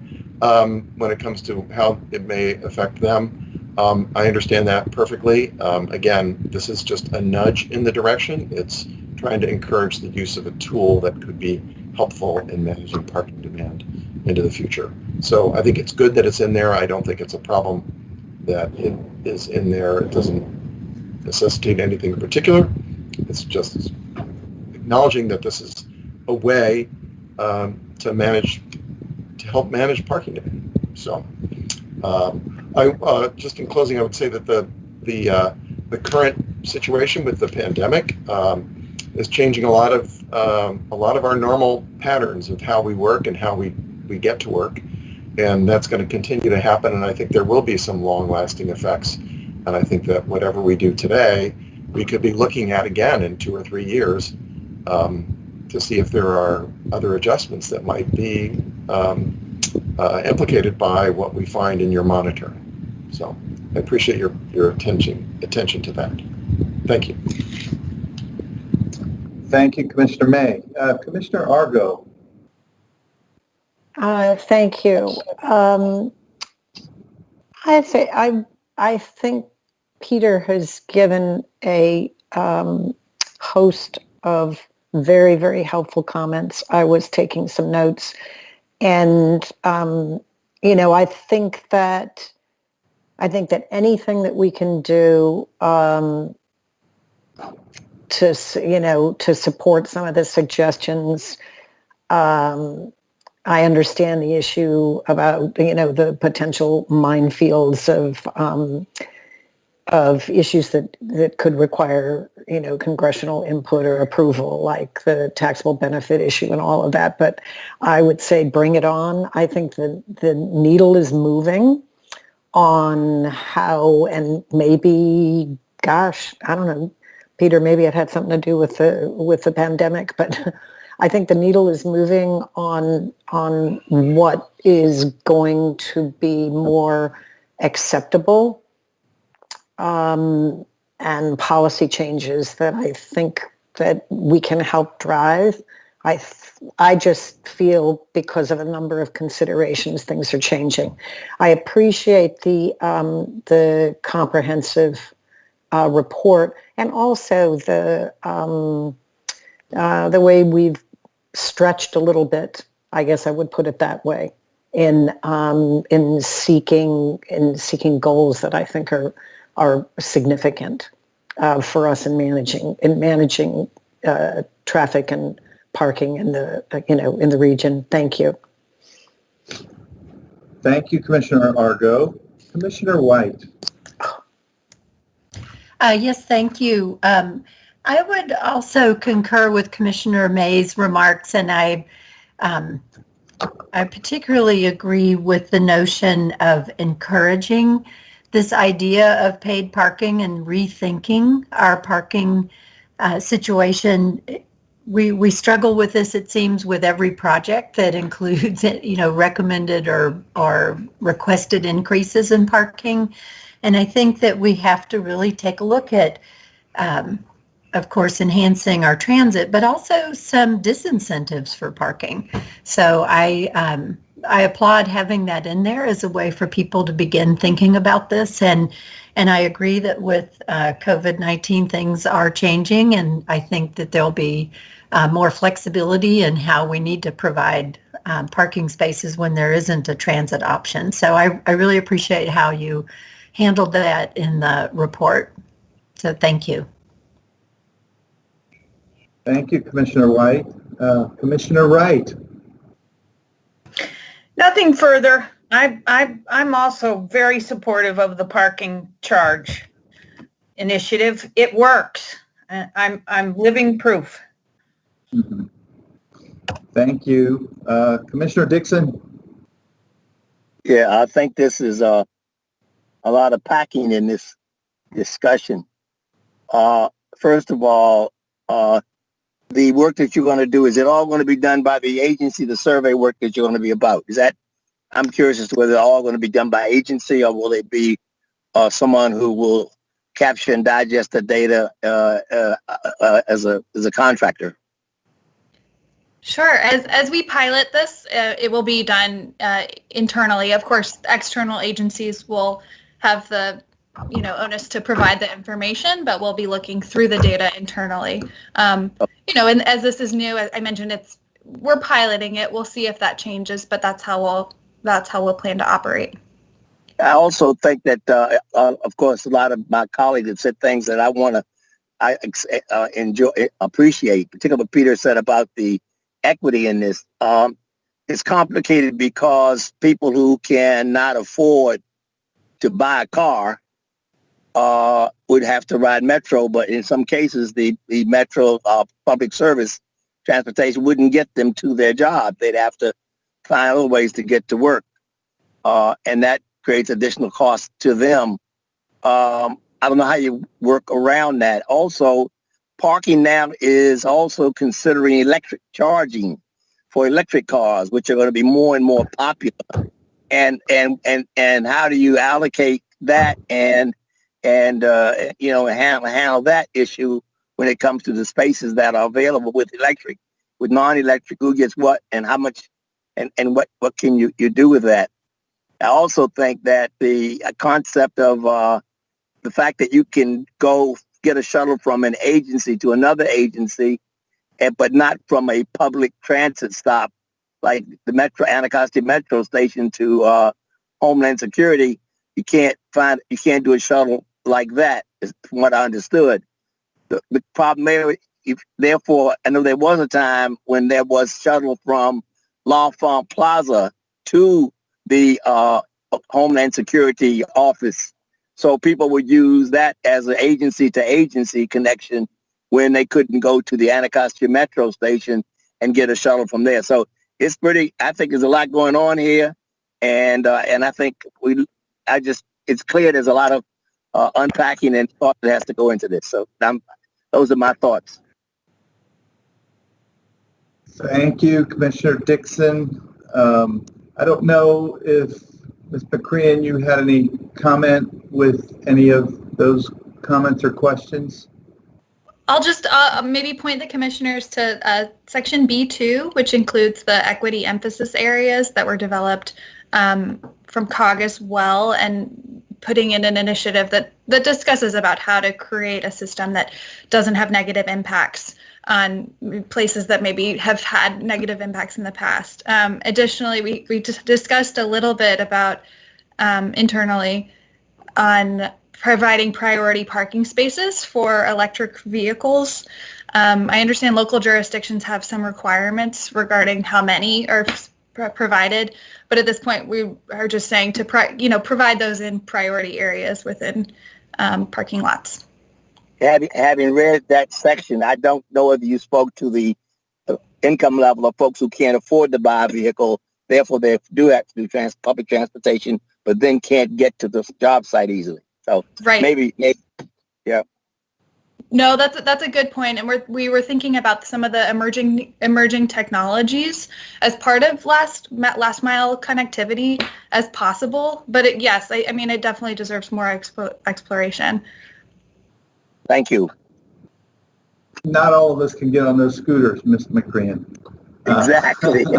Me included. I'm very clumsy. It's dangerous. Okay, Commissioner Cash. I just want to thank you for the great presentation, and I'll associate myself with all the other commissioners' comments. I think that really emphasize that I'm sure that we'll be revisiting a lot of this in a few years, given what's happening right now. And I can say as someone that's walking into the office still every day in the middle of downtown, anything that we can do to keep this kind of level of traffic on the roads all the time, I think it's an evolving public space, I think, now. And I think that the integration of telework is really going to change the paradigm moving forward as we think about how many people are even in federal buildings working there versus working somewhere else, and effects on parking ratios and all that. So I think that's going to be an evolving conversation over the next few years. Commissioner Cash, you're going to put GSA out of business with talk like that. You better be careful. Nina Wright's going to be coming after you. No, just kidding. We can convert so many buildings into affordable housing if they get freed up here. Ms. Wright is coming after somebody else and not just me. That's right. Okay, Commissioner Ginsburg. Yes. Oh. No comments from me. All right, thank you. That comes to me, and then we'll come back to Commissioner McMahon. I want to just say I'm proud of NCPC for kind of being on top of and somewhat ahead of this issue. We face this in almost every EDR that comes before us. I've been in the commission for several years now, and it's always been a little bit confusing about where's the beef, if you will. What kind of teeth do we have to kind of guide federal agencies as they develop their transportation management plans and so forth. And I do feel that this was an important step that the commission and staff have done to clarify policy and also aspirations, I guess is the word that's being used now. And I keep asking about the TMP monitoring because I'm very excited about it. I think it's a very important part of this. It's not just saying, come back in 5 years and tell us what you've done, but every 2 years we're going to be engaging with agencies to hear how they're doing. And so as agencies understand that others are watching and this is important, it's sometimes we see some agencies or some installations come in front of us who haven't really been thinking enough about it. Let's just put it that way. And, I think this will be a very important step in raising the consciousness of these transportation and parking issues.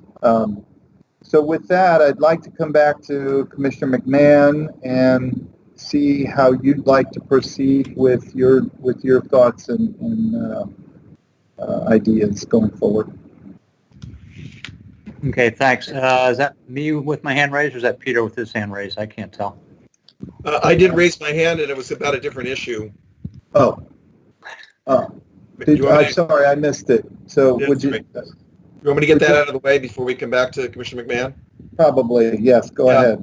I was one of the things that Commissioner Dixon mentioned triggered something for me, which is, and then you started the whole conversation about the last mile and electric scooters and things like that.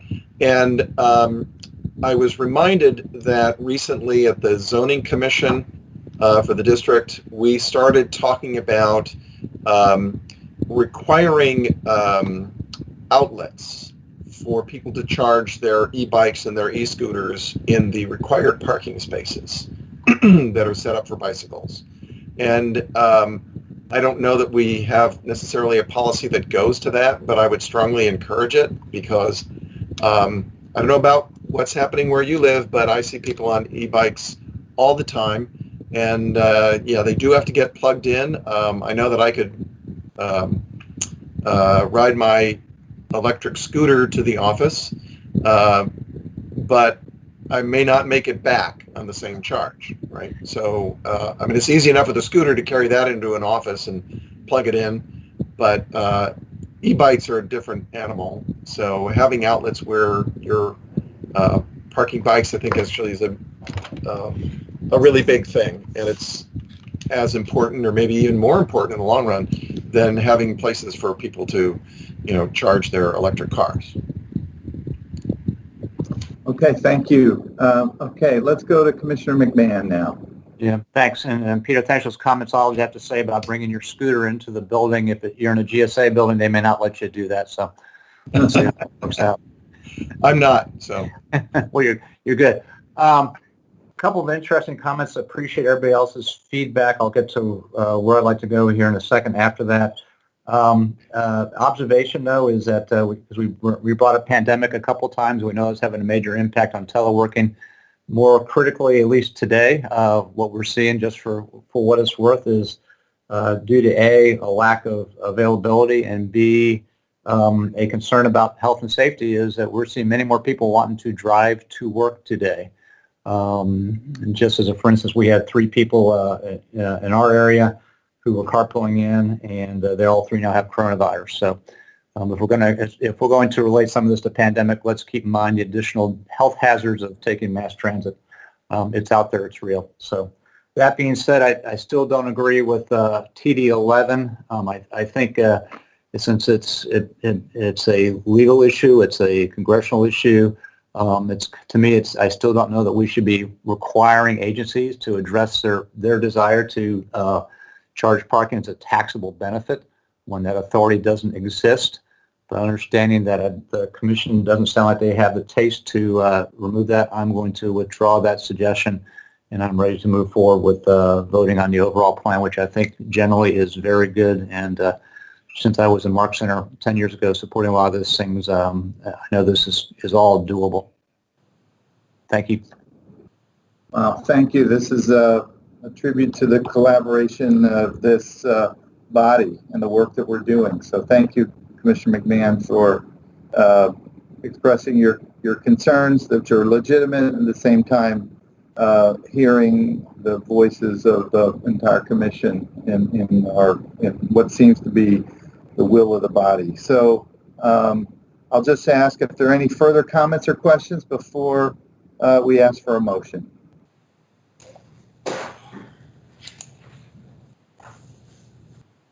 Mr. May has his hand raised, looks like.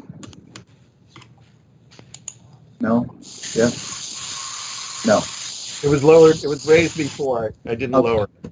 Okay, thank you. Okay, so with that, I'd like to ask if there's a motion to approve to adopt the amendments to the transportation element. Please make sure and state your name if you make such a motion. So moved, Peter May. And is there a second? I'll second, McMahon. Okay, thank you. Okay, so Ms. Coster, can you verify the motion and second and take the roll call, please? Certainly. Moved by Commissioner May, seconded by Commissioner McMahon. And with that, I will start with Commissioner McMahon. Yes. Commissioner May. Yes. Commissioner Argo. Yes. Commissioner White. Yes. Commissioner Gallus. Yes. Commissioner Wright. Yes. Commissioner Dixon. Commissioner Dixon. We'll come back to him at the end. Commissioner Cash. Yes. Commissioner Ginsburg. Yes. Last call for Commissioner Dixon. However, that we still have a quorum, so that's fine, sir. All right. Okay. So thank you. I believe the motion is approved with one abstention. The new transportation element that's been several years of hard work and analysis by the staff in the making and all the stakeholders. I want to thank everyone who contributed to this very important body of work that's going to have a big impact on the future of this entire region. So thank you very much. And Mr. Chairman, you can count me as yes. I had a little technology change. Somebody called me on the phone. Anyhow, Okay. thank you. Thank you for weighing in. Thank you. It's unanimous. Yay. Thank you. Thank you, Ms. McCrean. Appreciate the work. I think we're going to just keep going. We're rolling here. So let's go with the next agenda item 6D, which is authorization to release amendments to NCPC's tree replacement policies and submission guidelines for a 60-day public comment period. And Ms. Stephanie Free will make the presentation. Yes, hello. Can everybody see my screen? Yes. Okay, thank you. Well, good afternoon, Commissioners. Today I will present the draft amendments to the Federal Environment's tree replacement policies and submission guidelines update. The purpose of this presentation is to authorize the release of the documents for a 60-day public comment period. As a brief reminder, the comprehensive plan guides planning and development in Washington, D.C. and the surrounding region. It includes two parts. The district elements prepared by the DC Office of Planning, which focuses on local planning issues, and the federal elements prepared by NCPC, which provide a policy framework for the federal government and managing its operations and property in the region. The federal environment element identifies the federal government as a leader in the National Capital Region regarding environmental stewardship and sustainability, which includes policies related to tree canopy and vegetation. The policies related to tree preservation and replacement on federal development sites are identified in Section G of the federal environment element as policies FEG1, FEG2, and FEG3. Overall, FEG1 advocates for preservation of existing trees, especially large stands of trees. FEG2 outlines procedures to replace trees when they are removed, with reference to the regulations of the local jurisdiction or an International Society of Arboriculture formula to determine the method for quantifying replacement trees. And FEG3 summarizes the preceding policies and reiterates the policy's goal to prevent a net loss of trees. Some of the primary issues with the current policies occur with the reference to the local jurisdiction regulations and an ISA formula to determine the quantity of replacement trees. NCPC does not have the authority to enforce local tree regulations on federal land, and the localities typically exempt federal property from compliance. In addition, while many ISA formulas exist for determining the monetary value of trees, one does not exist for replacing trees with other trees. These issues result in the applicant and staff resolving how to mitigate tree removal on a case-by-case basis. In development of the proposed policies, staff researched best and prevailing tree preservation and replacement practices in the region, including those of the district, Arlington, Montgomery, and Prince George's counties, which have informed the proposed draft policies. Before I describe the draft policies, I will briefly summarize their highlights. The proposed policies expand on NCPC's current tree preservation standards and incorporate the strengths of various preservation and replacement practices throughout the region, resulting in one policy that can be applied consistently to federal projects in the region regardless of their location. There is also clear and concise guidance on replacement tree species, sizing, and locations. I will now describe the proposed amendments to FEG 1, 2, and 3 in the following slides. For brevity, I've included points that summarize each policy. The full text and description of changes can be found in the EDR and in Appendix A of the project materials. The proposed policies follow the same structure of the existing policies, with FEG 1 focused on tree preservation, FEG 2 focused on mitigation for removal, and FEG 3 summarizing the intent and goals of the preceding policies. The proposed FEG 1 supports preservation of individual trees, stands, and forests of healthy native or non-invasive species. This policy also recommends that applicants account for existing trees early in the planning and design processes so that existing trees are incorporated into the proposed development. In addition, the policy includes a new procedure to preserve trees that measure 100 inches in circumference or greater, unless alternatives that would preserve the tree are explored and show that removal is necessary to accommodate the program requirements of the proposed development and therefore the mission of the agency. Such trees may also be removed if the tree is considered invasive or hazardous. FEG 2 continues to be the primary policy for mitigation practices when tree preservation is not feasible. However, the existing 4 points are revised and expanded to 6 points in the draft policy. The first point outlines considerations for transplanting trees rather than removing them when they are impacted by development. An arborist should be consulted when determining if it is appropriate to transplant trees, and they may find in some cases that transplanting is not appropriate. Therefore, the second point outlines procedures to replace trees when they must be completely removed. The second point defines procedures for replacing trees when they are unable to be preserved or transplanted. Trees that measure less than 10 inches in diameter will be replaced with 1 tree for every 1 tree removed. Trees removed that measure more than 10 inches in diameter will be replaced utilizing a formula developed by Arlington County to determine the quantity of replacement trees. The formula is based on the existing tree size, species rating, and condition rating. Therefore, a larger, healthier tree will require more trees to replace it than a smaller, unhealthy tree. Forests and large stands of trees would be replaced at a rate of 1.5 acres for every 1 acre removed. The density, mixture, and size of these replacement trees would be determined through coordination with federal and local stakeholders.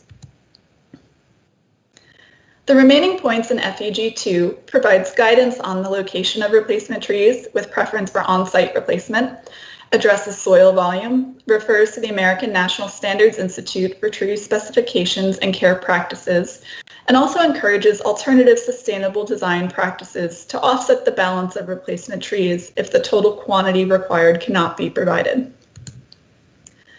Lastly, the proposed FEG 3 reiterates that trees should be preserved and transplanted or replaced where they require removal due to development per the standards provided.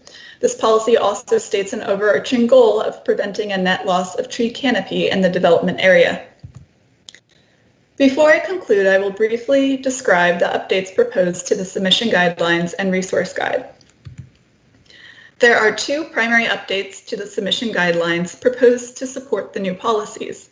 First, a survey and inventory of existing trees prepared by an arborist would be requested with the preliminary plan submission. The second update recommends a chart is provided with the final landscape and grading plan that demonstrates the quantity or acreage of replacement trees required and those proposed. NCPC staff also developed a resource guide to correspond with the proposed tree preservation and replacement policies. The resource guide will include definitions that correspond with the terms used in the proposed policies to ensure accuracy and consistent application of the policies. While the Commission does not formally approve or adopt the resource guide, a draft of the guide is included in Appendix C of the project materials for your reference. Once the Commission authorizes release of the draft policies and submission guidelines, they will be available for a 60-day public comment period. During that time frame, NCPC staff will host 2 outreach sessions. One session will be focused on federal and district applicant agencies who would be most affected by the proposed policies. The other session would include interest groups such as policy advocates, local jurisdiction representatives, and the general public. Further details on the outreach sessions will be available on the project initiative page. The draft policies, submission guidelines, and resource guide can all be viewed online on the initiative page at ncpc.gov. This page is also where the public can submit comments until September 16th. Therefore, staff recommends the Commission authorizes the release of draft policies in Section G of the Federal Environment Element and submission guidelines for a 60-day public comment period. So that concludes my presentation, and I am available for any questions at this time. Thank you, Ms. Free. I have a quick question for you. I note those two follow-on meetings that you'll be engaging with stakeholders are only an hour long. I've had a lot of community meetings that tend to go more than an hour. Do you float that if there's more participation or more input? Do you extend beyond the hour, or do you say, okay, we've cut off in 1 hour? Sure. I think if there's a lot of interest, we see a lot of people registering, we could absolutely extend that period for the outreach sessions, or even schedule a follow-up meeting if we find that that would work better for other folks. Okay. Are there any other questions for Ms. Free right now before we go to commission discussion?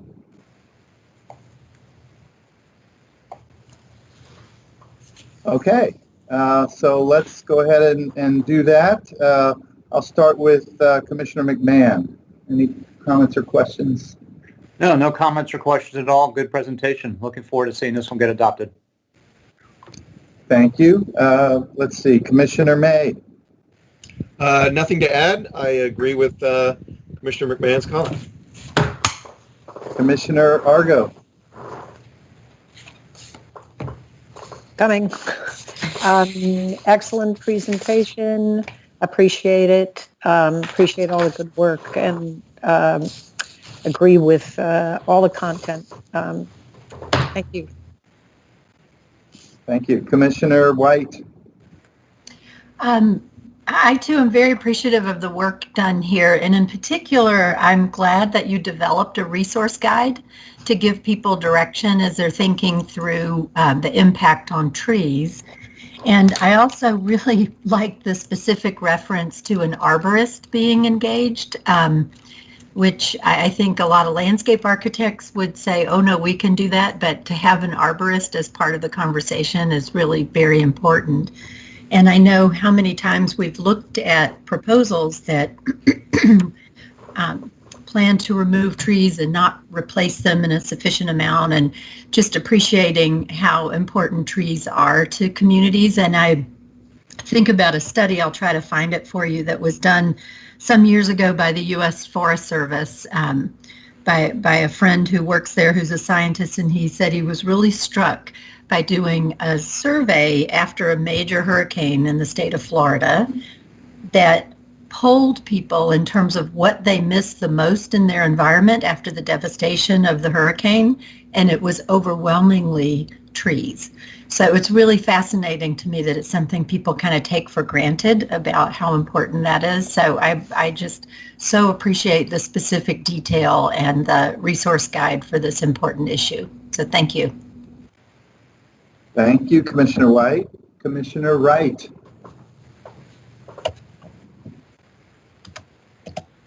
Well, who doesn't like trees? I think that the policy regarding taking into consideration the health of the tree is particularly welcome.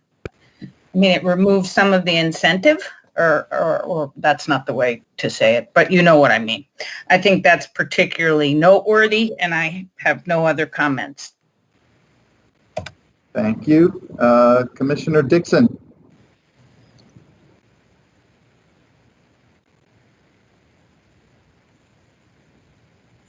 Let's come back to Commissioner Dixon. Commissioner Cash? I'm okay with it. I'm sorry. Yes. Yes. Okay. Thank you. Yes. Thank you.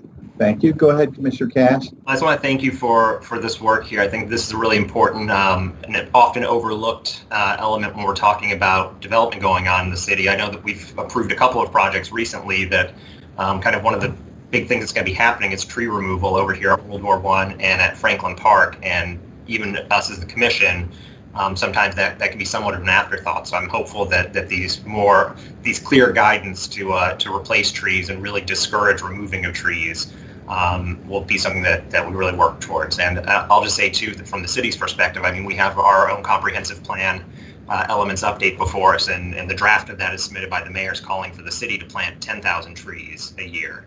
And it's just one of those tension points that you have, because at the same time you're trying to develop, you're trying to use city resources and government resources as a public good, but also to be able to maintain that canopy. And I think it's just really important on federal properties, especially for a place like DC, for the federal government to do everything they can to maintain that canopy, because this is one of those issues that affects it. It doesn't stop at the fence line of the White House. I think it's a very integrated approach need to be taken. I appreciate the better guidance here. Thank you, Commissioner Cash. Commissioner Ginsburg.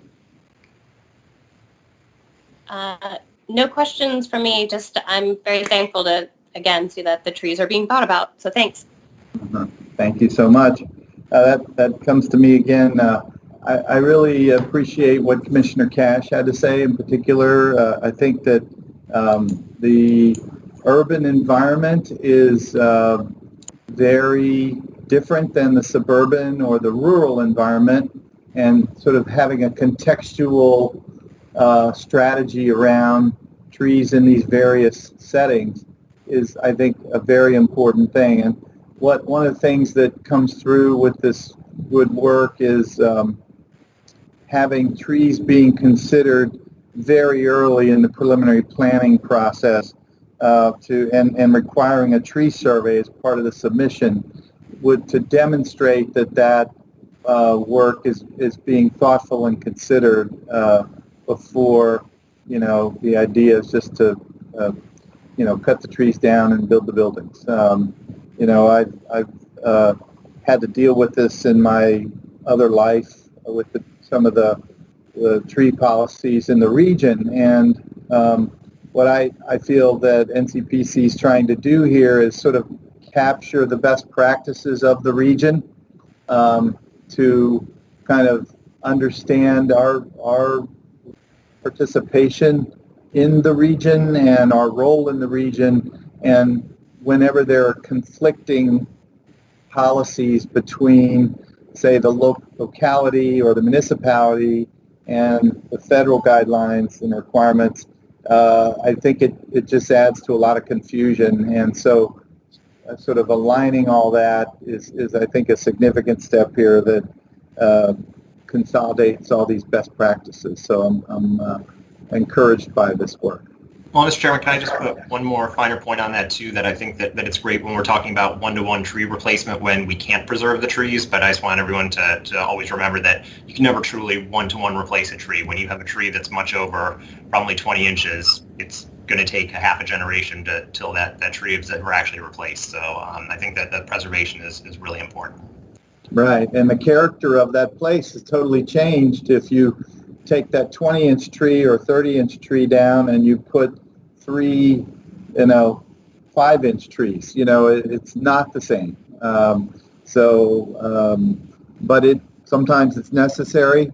But I think our guidance and leadership here at NCPC is something that we can all be proud of. And thank you to the staff for the hard work to kind of pull this all together. And thank you, Ms. Free, for your very informed presentation. So with that, I'd like to ask if anyone would like to make a motion to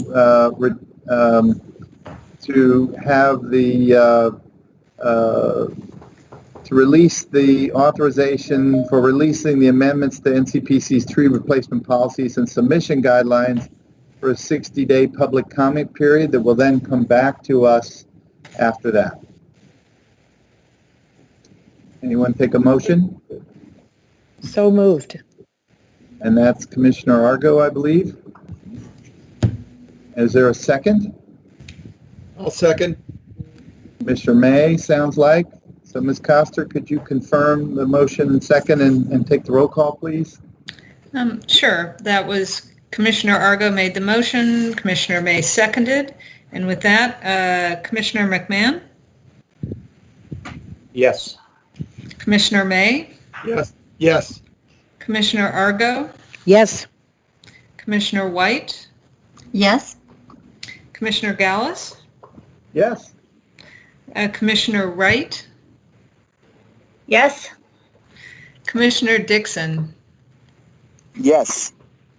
Thank you. Commissioner Cash, Yes. Commissioner Ginsburg. Yes. Thank you very much. That was again unanimous. Yes. So the motion is approved. And thank you to everyone. Thank you, Ms. Free, for a nice presentation. All right. So I'd like to move to the last item before our information presentation, the last action item. Hopefully we're all hanging in here and can carry on with one more before we look forward to a break. So let's go to agenda item 6E, which is authorization to release updates to the antenna submission guidelines for also a 60-day public comment period. So the Commission's going to be really busy this summer with these 60-day comment periods, hopefully. Mr. Hart is going to provide a briefing on these guidelines. He started this in May, and now I think will give us an update on where things are for release to the community. Good afternoon. I'm hoping everyone can hear me. Yes, we can. Excellent.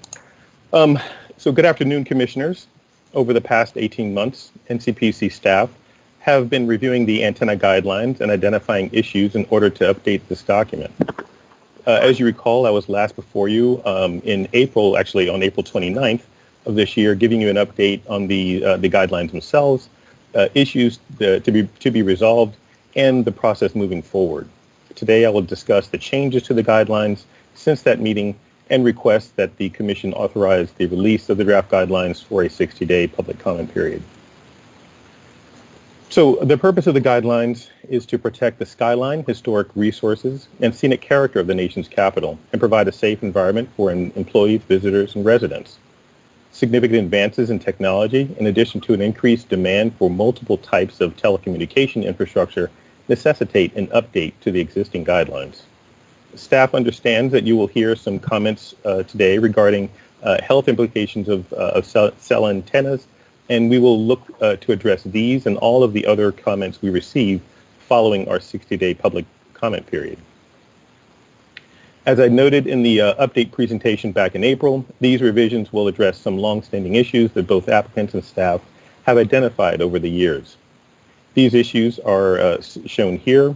The first is that the guidelines don't adequately address or discuss all of the existing types of antennas. In particular, we're really talking about small cells and temporary antennas, which are not included in the existing guidelines. Second is that the criteria that staff use for evaluating antenna installations, they need to change to adequately address the location, color, cumulative effects, or priority viewsheds. And the third and final one is that the last change for under discussion is the review process, as it doesn't currently include temporary or small cell antennas. I'll note here that these small cell antennas, that these guidelines do not regulate small cells, which are regulated by the DC government when they are located on public rights of way. So I noted that there were different types of antennas in my presentation to you in April. We had temporary, permanent, and small cell antennas. Temporary antennas are different from permanent antennas in one main way, and this is that they are only intended to enhance the local cell network when large crowds are anticipated for a specific event. These events could be an inauguration, a First Amendment demonstration, festivals, and cultural events. Because of their short duration that they will be installed, staff does not believe that it is necessary to review them. I will note in my April information presentation, staff was proposing that these temporary antennas be in place for 30 days or less. After some discussion with stakeholders since April, it became clear that 90 days captures most recurring events in the monumental core throughout the year. Therefore, we are now proposing to define temporary antennas as those in place for 90 days or less. Permanent antennas would therefore be ones that are installed for greater than 90 days, and these would follow the regular NCPC review process. And then finally, with regard to small cells, while staff is recommending the Commission include small cell antennas in the guidelines, staff notes that the vast majority of them will be deployed on public rights-of-way and regulated by the District of Columbia and not by NCPC. However, NCPC staff will provide some comments on those small cells in public rights-of-way when they are in proximity to federal installations and property. The only small cell antennas we will review will be on that the Commission will review will be on federal property. The second issue that I raised back in April was the design and safety criteria. These guidelines will continue to include criteria like safety and materials. NCPC has always requested a radio frequency analysis or certification of that, and the submitting agency is required to ensure that these are meeting FCC guidelines, and that they also need to install warning signage in close proximity to the antennas when they're on the rooftop. These follow FCC regulations. The criteria will continue to be included in this update. There are some criteria, however, that do not appropriately address several issues, and staff uses these design and safety criteria to base its recommendations to the Commission. As we are a planning agency, our focus has been primarily on reducing visual clutter of antennas on rooftops and limiting access to the areas with rooftop antennas for safety reasons.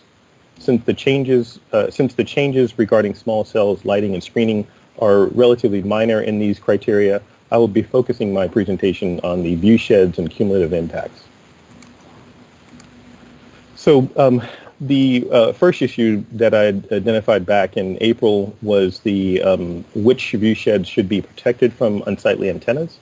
And the other issue was in really understanding the cumulative visual impacts of multiple service providers with several antennas on a single building. So the question really is, where are these priority areas and views? Well, staff looked to the comprehensive plan, in particular the urban design element, which identifies some preeminent view sheds, particularly those main views within the L'Enfant City towards the U.S. Capitol, the White House, and as well as along Independence, Constitution, and Virginia Avenues. These areas are shown on the slide here. In addition, you can see the main federal buildings identified on the map. They're identified in black. This map is a composite based on several maps in the comprehensive plan, but still can be used to identify view sheds that need protection. Staff is recommending when antennas are proposed on federal buildings located along these streets, the submitting agency should consult with staff to demonstrate how it will minimize view shed impacts by either moving the antenna to a location of less visibility, possibly camouflaging it, or using a different color or the building color to help to minimize its view. Regarding the cumulative visual impacts, we are proposing that there be an overall rooftop plan to determine ways to minimize views of multiple rooftop antennas from the street. This plan should include an analysis of impacts to the cell coverage area if the cell antenna itself is moved back from the building edge, or you could incorporate screening. The final issue that staff identified were the changes to the review process. You can see there are 4 things here. First of them is small cells. I noted earlier that the review process for small cell and related infrastructure on district rights-of-way is not included in the existing guidelines, and we are now proposing that this process be described as one that is being regulated by the district government. Temporary antennas, staff is recommending that the temporary antennas, those in place for for 90 days or less, not require NCPC review. However, the responsible agency should submit a notification form describing the project, its location, the duration it will be up, and when it will be installed and removed. A draft of that form is shown here on the right. I'll note that agencies will still have to comply with existing federal regulations regarding antennas. And finally, with regard to the delegations and review exceptions, this is staff would seek to amend the NCPC's list of delegations and exceptions to include both send and receive antennas.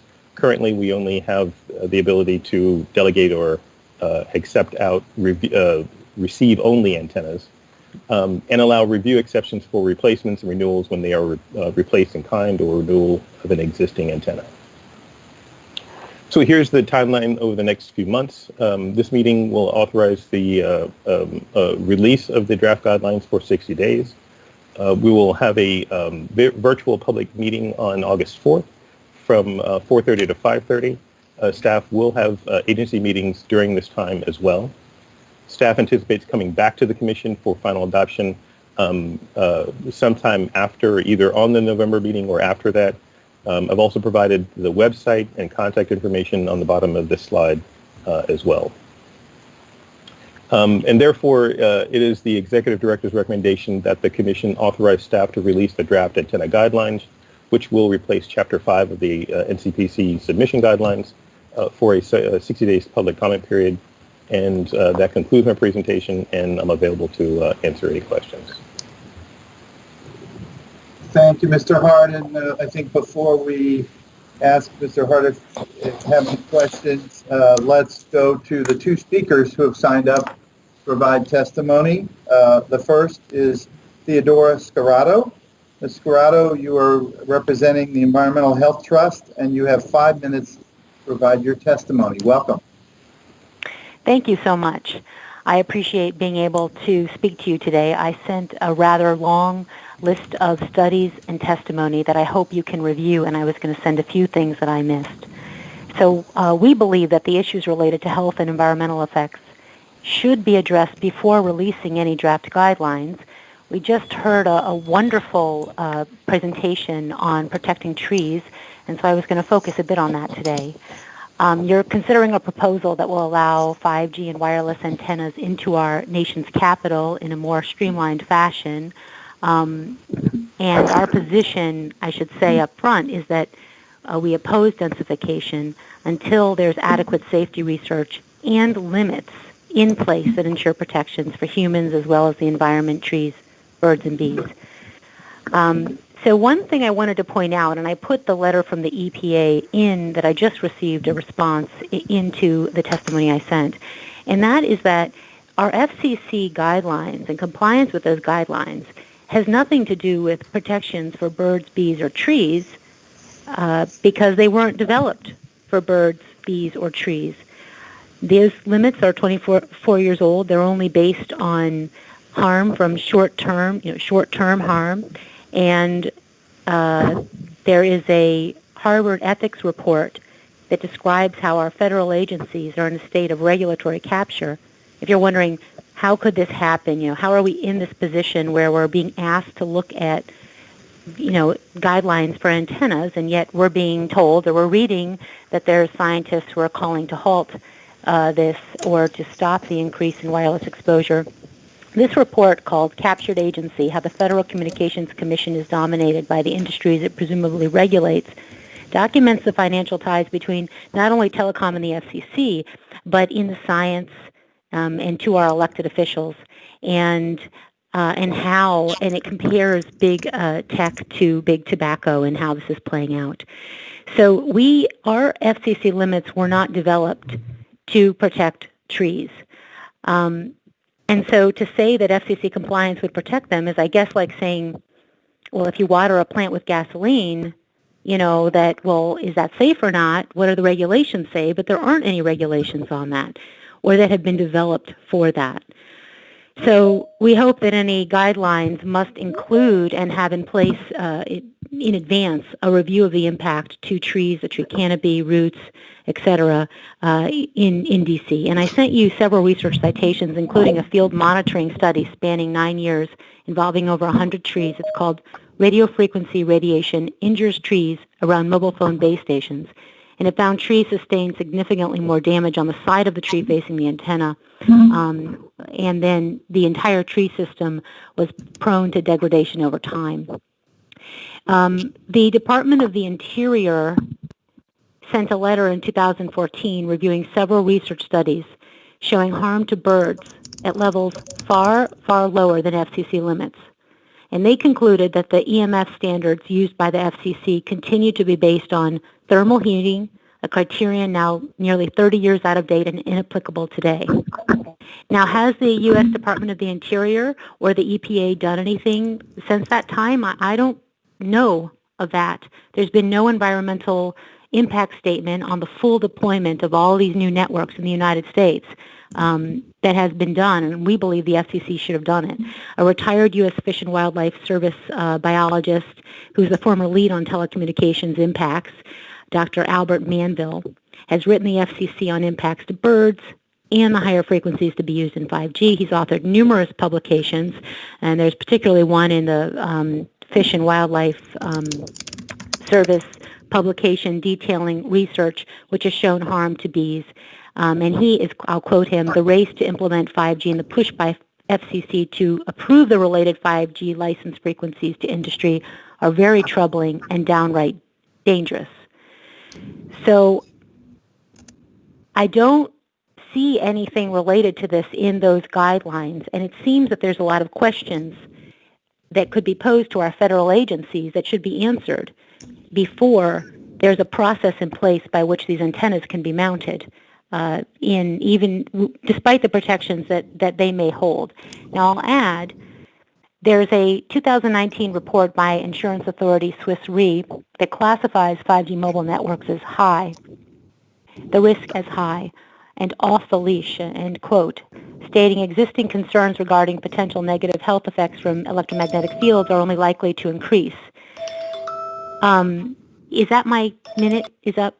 Yes, if you could please just wrap up. I know there's a lot of content here, but please. Yeah, I put in my testimony all of the recommendations, especially related to measurements and testing, and I hope that you will take that into consideration. There are many moments in history where, laws say something that are unjust, and this is the case. And I also would ask if you want to take a look at what Hawaii County Planning Board just did. There have been many cities in the United States and in Europe that are taking action on this and posing questions to federal agencies and calling for a halt to 5G until there's adequate safety research. Thank you so much. Thank you, Ms. Scarato. Do anyone have any questions for Ms. Scarato before we go to the next speaker?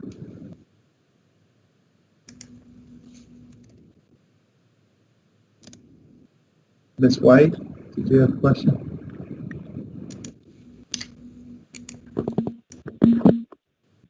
No, okay, no questions.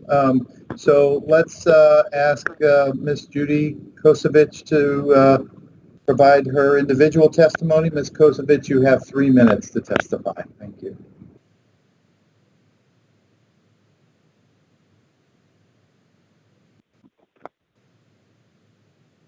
Hello? Okay, good. Thank you for this opportunity to speak. And I'm sorry I'm not as familiar with all the issues as your previous witness, but I do have a lot of friends working on it, and I've learned a lot from them. And so I'm not going to start with immunity. A lot of people have raised that issue, not today, but in general.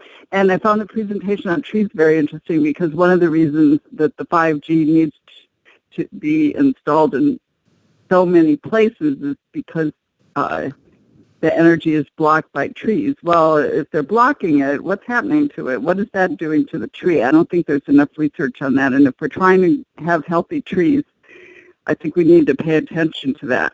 Okay, so my first question in my written submission was, what are the effects of these small cells, i.e. 5G, on DC energy policies? We've been promoting solar energy and renewable energy and trying to be a world leader in environmentally friendly energy policy, but it takes a lot of energy to broadcast information.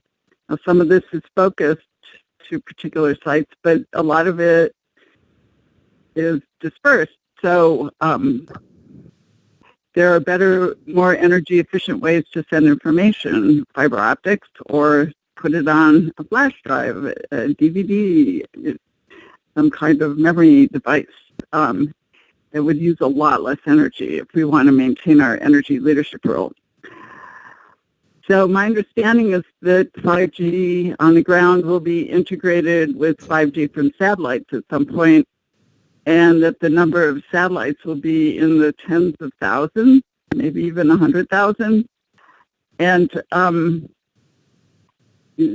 it's not being talked about in the U.S., but very much. But there's a large celestial object headed our way called Nibiru, N-E-B-U-R-U, that's probably going to affect our own orbit and certainly something smaller like satellites. So why now? It's supposed to hit sometime toward the end of next year. So this seems like a really silly time to be investing in an infrastructure that may crumble. And then the cost-benefit analysis.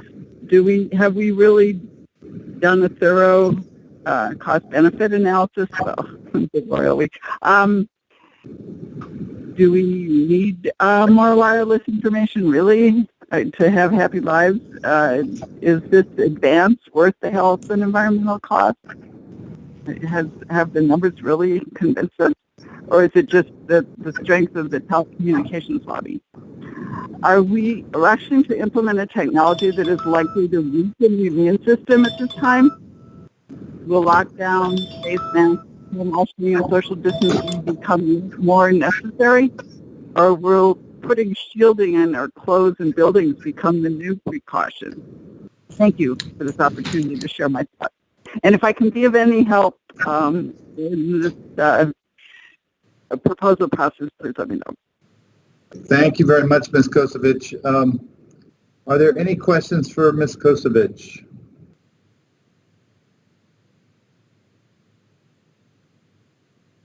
I think I maybe have a question for Mr. Hart as a follow-up to those two speakers. And I know you mentioned early in your presentation, sort of you talked about the 5G technology, which is an important aspect of this.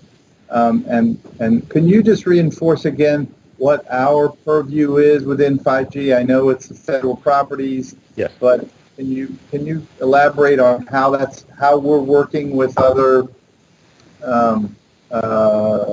authorities to implement this technology or ensure address some of the concerns that were raised in these three centers?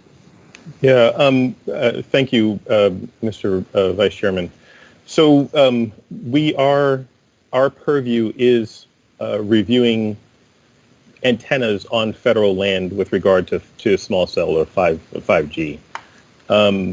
The projects that are on public rights of way are under the purview of the district government. In particular, it's been DDOT that's been the kind of spearheading that, and you may recall, I don't know if it was last year, my time feels like it's a little bit off right now, so I think it was last year that they came before the commission regarding the kind of how small cells would be, that deployment would occur. With regard to our review, we have primarily been looking at kind of the safety issue really has to do with if these things are placed on buildings, which is typically how we where we have most antennas. They have safety considerations around for people that are working up on the rooftops or near there to be able to have a kind of a screened area or warning signs or signage that helps to make sure that you're not kind of walking over in front of where the antennas are. And beyond that, that's kind of our overall purview, and then how we focus our review when it comes to antennas on, or even 5G antennas on federal property. Sometimes there are large towers that go up, and there are usually some sort of fencing or something that will keep the antenna from being accessed by the general public. But that's typically how we look at that. And agencies themselves are required to ensure that they're meeting the SEC guidelines as they are the ones responsible for the antenna on their property. Okay. So are there other questions for Mr. Hart before we begin commission discussion?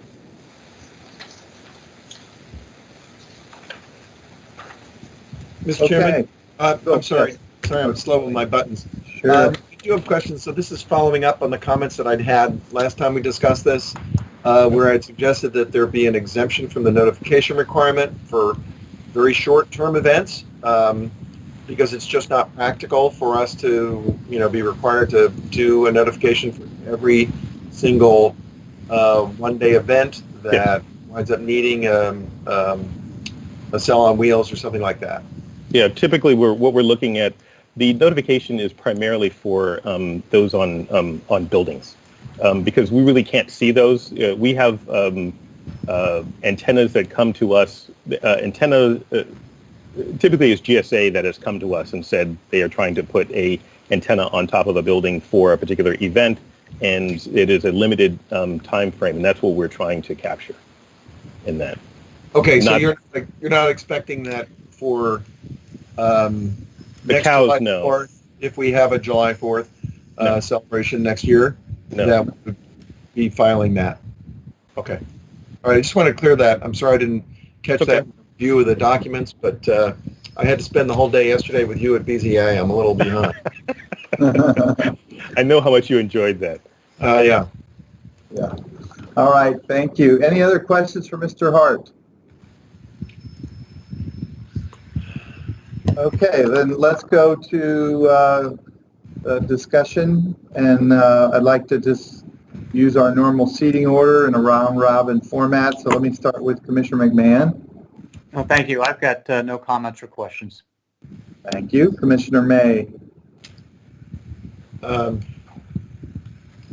Yeah, I mean, I guess, I'm sorry, this is also another question which I missed, which was an issue I'd raised first time around, having to do with renewals and replacements in kind of past antenna installations. Are you still proposing that those would be accepted from? Well, we would have the ability to do that, and that's been somewhat of an issue. The biggest issue really is currently we only have the ability to either accept or have as delegated receive-only antennas, and so we have most antennas are send and receive. So that's really the big portion of that. It's not necessarily about if they're coming back and having to put a new antenna in. It's really trying to get that send and receive aspect of it. But yes, it would allow that, and currently it just does not allow that at all. And so sometimes it just seems like they're coming in and we don't really see a whole lot. So, but we try to raise them. What does one have to do in order to qualify for that sort of an exception? Is it just a matter of the staff reviewing it and saying, no, we want to look at this again because it didn't go in so well the first time around, so therefore we want to review it? Or is it, is it codified in some way? We are, this is actually, a lot of these things have changed over time, and we have tried to really try to address and understand all of the antenna installations as they come in. So it's going to be on a somewhat of on a case-by-case basis because there are so many different types of antenna installations on buildings. But again, this is really trying to get us to allow us to be able to do this. Currently, we just don't have that ability at all, and so it just. So we're just saying it's just a simple. If it's a simple thing, then we would like to be able to do that, but we can bring back if there's some particular issue. No, that's fine. I appreciate the efficiency that comes from being able to get an exception for certain things. I just didn't want it to be either kind of a catch-all, too automatic. Yeah. Because I know that there are some installations that are not so great, and I would like to see them reviewed again. I mean, not that I really like to see antenna reviews all the time. It's not my favorite kind of project to review. Yeah. But I do think that there are certainly some installations that have already happened that shouldn't be given a free pass next time around, and that they ought to be looked at again more thoroughly. And maybe there's some change to the actual language to be able to accommodate or some criteria. If you meet these things, then you can qualify for that. So yeah, and I'd appreciate that. I would certainly like to see that. Thanks. Yeah, thank you. All right. Thank you, Commissioner May. Commissioner Argo? I have no comments. Appreciate the presentation. Thank you. Commissioner White? No comments. Thank you. Thank you. Commissioner Dixon? Mr. Chairman, you and I spoke about this a number of months ago when this first came up, and I'm picking up, as some of us know, a lot of feedback in the community, concerns that have been expressed. I have some real concerns, and I'll wait to, and that's my final one. I just have concerns. Yes. And I think we heard from Ms. Scarato some of those things laid out. And I think our challenge is what's our purview, what's our ability to impact this. But I think working with DDOT and the collaboration that's been set up, I'm hopeful that good things are going to come from that work together. Yeah, I also know that I think the National Science Foundation has done some preliminary review of this stuff, and I don't know whether the politics or whatever are too thick for it, but it seems to me that we ought to be able to get some sense of this, and from other sources. But I'm done. Thank you, Mr. Chairman. Thank you. I'm sorry I missed Commissioner Wright. Don't make me pay for it. Yes, you did. Well, I won't belabor the point either, because I've spent more time talking about antennas over the last 2 years than I ever imagined. And still, I don't know enough. I would urge everyone who occupies a position, as I do, that has responsibility for some of this, to make sure they have the expertise on their staff in radio frequency analysis, because we have been engaged over the last 2 years in trying to get a grip on our own antenna program before 5G came barreling along, and it is no small task. NCPC's purview, of course, is on our rooftop programs, but 5G is, as Carlton explained, is going to be largely the domain of the district. We will. I'm sure there will be instances where we will be asked to place some of the street level equipment in our building yards for lack of any other place to put them. So in advance of 5G, we've spent a lot of time. We are very close to having what I keep referring to as the promised land of getting a complete inventory and knowing exactly to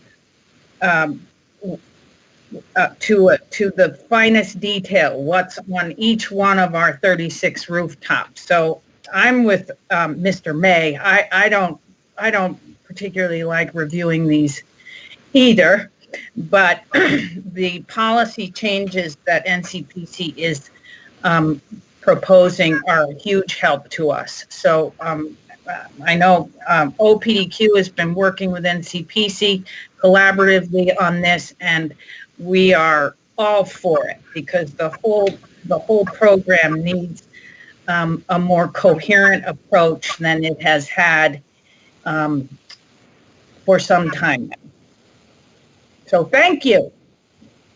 Thank you. Thank you, Commissioner Wright. Commissioner Cash. Thanks again for the great presentation. I'll just kind of piggyback a little bit on what I mentioned with the trees and the one-for-one replacement, but we're kind of on the opposite side here. And I would hope that in the future, as these applications are looked at, and especially because we have 5G coming out at the street level, which will probably make a lot of the existing antennas obsolete, that there's a real emphasis in using this process to maybe nudge agencies to take down defunct antennas that are no longer connected to anything, and maybe just kind of piled up on roofs of these buildings as they become obsolete. And I just hope that as we move forward, this can maybe be a tool to try and cull some of those antennas that are obsolete. Okay, thank you, Commissioner Cash. I'm not sure if Commissioner Ginsburg is still with us. I'm here, but I don't have any questions or comments. Okay, thank you very much. I have just a couple of comments. I think one of the things that struck me with this work over the last couple of years, as we've seen DDOT come in, is that I think there is a movement to start hearing some of this a little more, and I'm encouraged by the hopeful collaboration that's going to occur.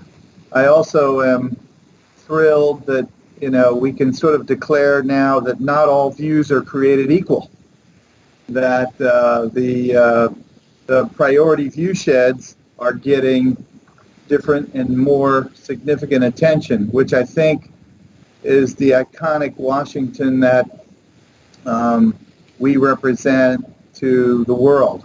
And so I'm encouraged that NCPC has kind of created that hierarchy, not to ignore the others, but to pay attention to the priority view sheds is even that much more important. And then I love the idea of master planning the cumulative effect of antenna on roofs. Why not? I mean, we can master plan everything else. Why not master plan the roofs? Why not, in new building design, address antennas in ways that can be architecturally enhancing to the building solution? And also, I think those buildings, as I think Commissioner Cash said, those where we are no longer needing antennas, let's get rid of them as quickly as possible. So I'm very happy that the Commission, when you think about the transportation element, the trees, and now the antennas, what we've just seen and witnessed in this meeting today is a huge step forward in kind of policy enhancement. I do want to acknowledge Executive Director Marcela Costa, whose leadership I think is moving us strategically in this direction, and then of course the entire staff of NCPC, who is doing such a great job of creating these policies and making them happen. So thank you very much. Are there any other comments or questions before I ask for a motion?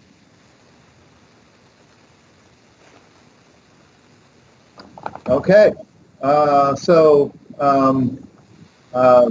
as we all know, this is going to return to us in the fall following a public comment period. So is there a motion authorizing release of updates to the antenna submission guidelines for a 60-day public comment period?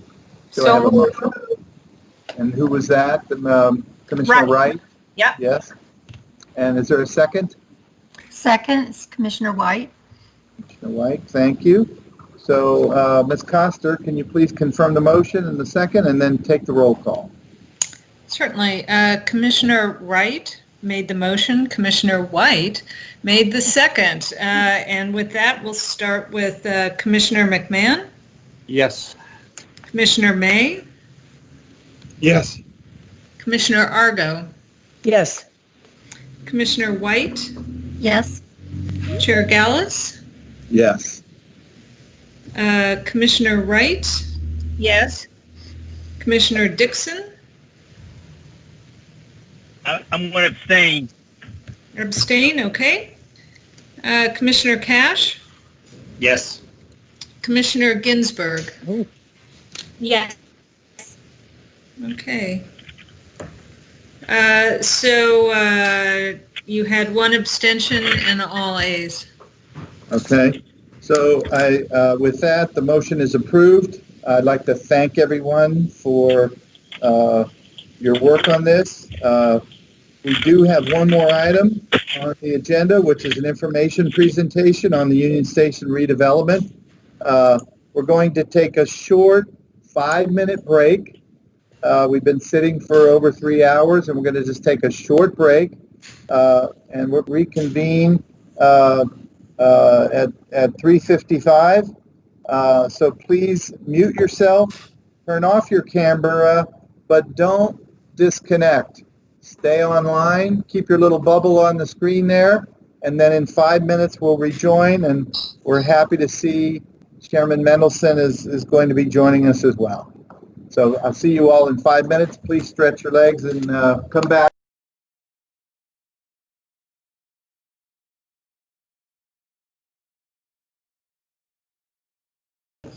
All right, so welcome back, everyone. We'll now turn to our last agenda item, which is item number 7. This is an information presentation on the Union Station redevelopment. Since this is an information presentation, the Commission is not taking public comments. I do note that I welcome Chairman Mendelson from the District Council, who has joined the meeting, and I would like to welcome Chairman Mendelson to the meeting. Thank you. All right, so go ahead, Mr. Fliss, with your presentation, please. Thank you. Can you see my presentation? Yes, we can hear you and see the screen. Thank you. Okay, great. Good afternoon, members of the Commission. Today's information presentation is a staff update on the Washington Union Station expansion project and a discussion of our preliminary findings and comments regarding the draft environmental impact statement, which the Federal Railroad Administration, or FRA, has released for public comment through the end of September. Today, we'd like to get the Commission's feedback and general concurrence on our comments, and later we'll summarize these in a letter that will be transmitted to FRA. The comments should provide feedback regarding the draft EIS, but also guidance regarding how you will be evaluating this project when it is again submitted to the Commission for the next concept review. So I think everybody is familiar, obviously, with the site circled here in yellow. It's located just north of the U.S. Capitol and, of course, the National Mall. Primary goal of the project, just as a reminder, is to support current and future growth in rail service and to support multimodal connectivity for Washington, D.C. and the National Capital Region well into the 21st century. Union Station is an important historic resource. It's also a gateway into the National Capital, and therefore the function, design, and experience of this facility is really critical to visitors, residents, and the federal workforce. The site today includes a historic station, the bus facility, and a parking garage, which are located on federal land, and this is highlighted here in yellow. And this is maintained by the Union Station Redevelopment Corporation, or USRC. The track facilities, which are below here, are controlled by Amtrak. And to the north, DDOT owns and controls the Hopscotch Bridge, or the H Street Bridge, and this will be replaced in the near future. To the south, we have National Park Service land, which is highlighted in green. And then to the west, we have the WMATA Tunnel Red Line, which enters the station kind of on the west side. Private air rights are also located above the tracks. These are highlighted in the hatched color and are controlled by the developer Ackridge. The project seeks to expand and modernize the multimodal transportation facilities at Washington Union Station. It considers the expected increase in rail traffic throughout the Northeast due to future expansion and growth, and the time frame for this is through 2040. The major project components include reconfiguration of the station tracks, a new train hall, bus facilities, and a parking facility. Other major project components include new concourses and rail support spaces for that track expansion. Pedestrian and bicycle access improvements and improved pickup and drop-off areas are also proposed as part of the project. All the action alternatives in the proposed, alternatives includes about a proposed 1,600 parking spaces. This is reduced from the existing 2,200 striped spaces which exist today. The draft EIS includes 6 action alternatives, and the project proponents, which include USRC and Amtrak, identified one preferred alternative, which is AC, shown here on the screen, which is unchanged from what the Commission reviewed at your concept review back in January of 2020. It does include a new east-west train hall, a new bus facility, and a parking garage, and these are generally located where the existing facilities are today on the west side of the tracks. Overall, back in January, again, you reviewed that concept plan and provided a series of comments and requests. You did support the major project goals, as well as the proposed improvements like the new train hall, as well as the bus facilities. However, as you may recall, there was significant discussion about parking, and specifically requested the applicant substantially reduce the parking count. You also asked that various parties and stakeholders work together regarding this issue, which resulted in the development of a working group and which met throughout the spring.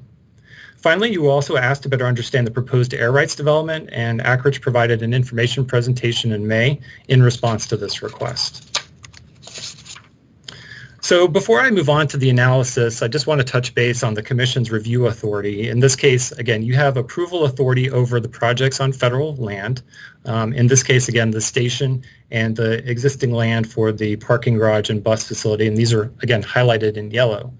The Commission will also review, have an advisory review of the adjacent private air rights development, and this is, again, hatched here, which is a referral from the Zoning Commission of the District of Columbia. So, given the Commission's authority in lieu of local zoning approval and absent a zoning code, the Commission uses the comprehensive plan to guide its review. As you know, the comprehensive plan focuses on federal employment parking. We've had a lot of discussions about that. But in this case, most of the parking is actually related to non-federal commercial uses or station visitors. In these situations, the comprehensive plan recommends consulting with the local jurisdiction to understand how they might evaluate the non-federal parking. So we've worked with the District of Columbia Office of Planning and as well as the District Department of Transportation, and they have provided their parking report, which summarizes the district agency analysis. Again, with that background, let's jump into what has happened since January. Again, FRA has released the draft EIS for public comment, and their preferred alternative, as I previously mentioned, is consistent with what you saw back in January. The proposed parking program has also not changed, with FRA and USRC noting they did not have information at this time that would suggest reducing it further, but they are open to and understand that the program may change in the future. In response, the parking group, again, in response to the Commission's comments, the parking group met in the spring, which included Amtrak, DDOT, DCOP, FRA, USRC, and NCPC. We met to discuss these parking issues, and the results are documented in a few reports, which I'm going to reference and summarize today. FRA's analysis and recommendations, of course, are provided in the draft EIS and a parking memo in the appendix. The district provided their parking report to NCPC, which details the policy position of DDOT and DCOP. So we're going to talk a lot about parking today, but obviously the question is, why do the parking numbers actually matter? And well, that's not just because of the parking standards themselves, but what are the results of these parking decisions, in particular when parking affects the project design, urban design, neighborhood design, and also influences and impacts those multimodal transportation decisions. So it is not just about the numbers. So when we look at existing conditions, it's important to note that the current parking program includes a few different types of users. We have the long-term parkers, which are those bus and train riders, short-term parking, which is primarily for the office and retail users, and then finally the rental car spaces. As I walk through the rest of the presentation, I'm going to focus the discussion based on these different kinds of spaces. And for reference, there are about 2,200 spaces again in the garage today and about 295 rental car spots. According to USRC and FRA, the parking garage is about 90% occupied on average. So as we dive in, the fundamental question really from a planning perspective is really understanding how many parkers can be attributed to travel and transit use versus those commercial users, and what are the trends that inform how much parking is needed in the future. In particular, the biggest discussions have really focused on those long-term parkers who are most directly related to the train and bus passengers. So again, when we look at long-term parking, Those are, again, generally parked for more than one day at the garage since they're traveling out of the city. In terms of long-term parking today, FRA took two different approaches to calculating the existing numbers. One was based off an Amtrak survey data, which showed about 8% of their riders parked at the station. FRA then assumed a 95% growth, again, this is through 2040, which is directly tied to that ridership increase expected at the station. Recent Amtrak surveys, however, showed even fewer parkers at the station at about 4% or about half that 8%. From discussions with FRA, we understand that also monthly parkers appear to be increasing at the station. This suggests that there are less train and bus users at the garage and perhaps more spaces becoming occupied by those other users from the commercial uses. At the same time, Amtrak has indicated that parking is really not essential to Amtrak's operation at the station. This suggests whether that 95% growth is really appropriate to apply in this case. The district in the report has stated they do not support any long-term parking at the station, given a few things. First, that Amtrak position, which I just mentioned, the evaluation of other similar urban stations, as well as the reduction of parking demand that has been seen at other similar transit and travel facilities. And I believe they even looked at airports as another kind of comparable. So altogether, these suggest that the long-term parking is something that should be reevaluated. Both the recent trends and existing conditions, as well as those policy decisions about future growth, should be kind of looked at again. So for staff's comments at this point, we'd like to note that the overall parking numbers for train users appear to be declining, again, based on that Amtrak survey information, which suggests that parking demand for this group may be declining. Amtrak has also indicated they do not need parking for their operations, and the district has stated they also do not support long-term parking at the station. As such, FRA should provide some additional support for why they think such parking is necessary. At the same time, these trends, the lower parking for train riders and more monthly parkers, raises questions about whether the garage is functioning more for commercial uses, particularly for those surrounding offices versus those train and transit users. This again may impact whether that long-term parking is really necessary. So moving on to the next pool of parking, which is that short-term parking, which is most closely aligned with the commercial uses. These again are parkers that are in the garage for generally less than a day and usually a few hours. The FRA parking program assumed about 400 spaces for retail or short-term parking. This is very close to the current assumption of retail and visitors today, with no growth expected. They've also assumed about 150 spaces for the office space that might be developed in those air rights above a potential future garage. So looking at our stakeholders, the district report recommends no retail parking. This is based on the fact that this, again, is a transit hub. FRA has indicated increased visitation through 2040, which may help support this retail. The district report also states that FRA should consider increasing metro ridership and foot traffic, and essentially, like most transit-oriented development, this retail should really stand on that. The district does recommend some amount of parking for the office users, as well as ADA parking, which would be expected in any development.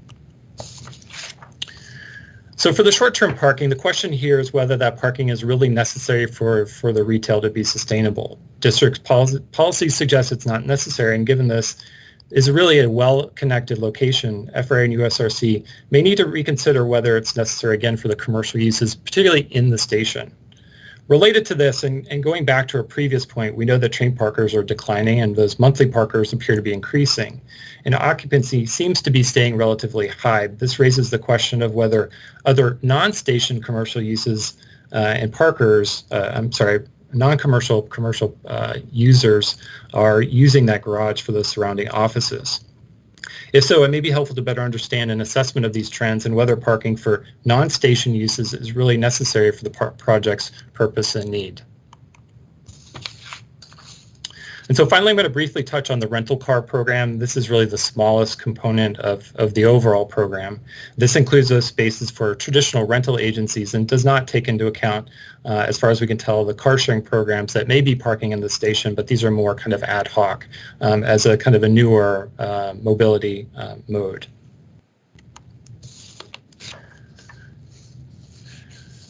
So FRA has indicated the rental car program seems to serve both train and bus users as well as district residents in the neighborhood. This split is close to about 50-50. So some amount of the rental car program is being used by those area residents. The district at this point does not see the need for a rental car facility unless there's more data to help support that use. And again, the FRA data suggests at a minimum that the intercity use is only about a half of the demand. So given this, we do recommend that FRA and USRC provide more data to explain how the rental car services are really supporting that multimodal functionality at the station and not just as a neighborhood use. And at minimum, as I mentioned, it seems like about half the rental car program is not station related. So just after walking through the status of the parking evaluation, here's a very high-level comparison of the existing conditions, the FRA proposal, and the district recommendations. And we've tried to simplify this a bit. There are some slight differences in numbers here and there, but you can see where we are today with the FRA proposal around 1,600 spaces again. The district report recommended about 300 spaces, so obviously there are some differences here that still need to be bridged. That said, considering the information we have at this point, including the analysis and recommendations from the district, we do think that at this point the burden's on FRA to demonstrate that the proposed parking is truly critical to the function of the station. The table here is a summary of our preliminary parking comments, and you can see we do think additional analysis or supporting information is really necessary as the project advances. Staff will, so we again focused on the parking for the purposes of today's discussion, but we will be continuing to review the draft EIS for other comments that will focus on a couple of things, including access and circulation, as well as urban design. Many of these comments you actually raised as part of the January concept review.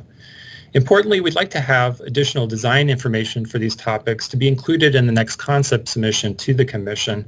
And this is really to have those more detailed discussions about the space and the context and how this development will sit in the framework of the city. So that concludes my overview of the draft EIS and the parking at this point. Following today's discussion, we are going to summarize any comments from the Commission and prepare a letter to FRA. This will be NCPC's formal comments on the draft EIS. We will also plan on working with the Vice Chairman to review it before we finalize it.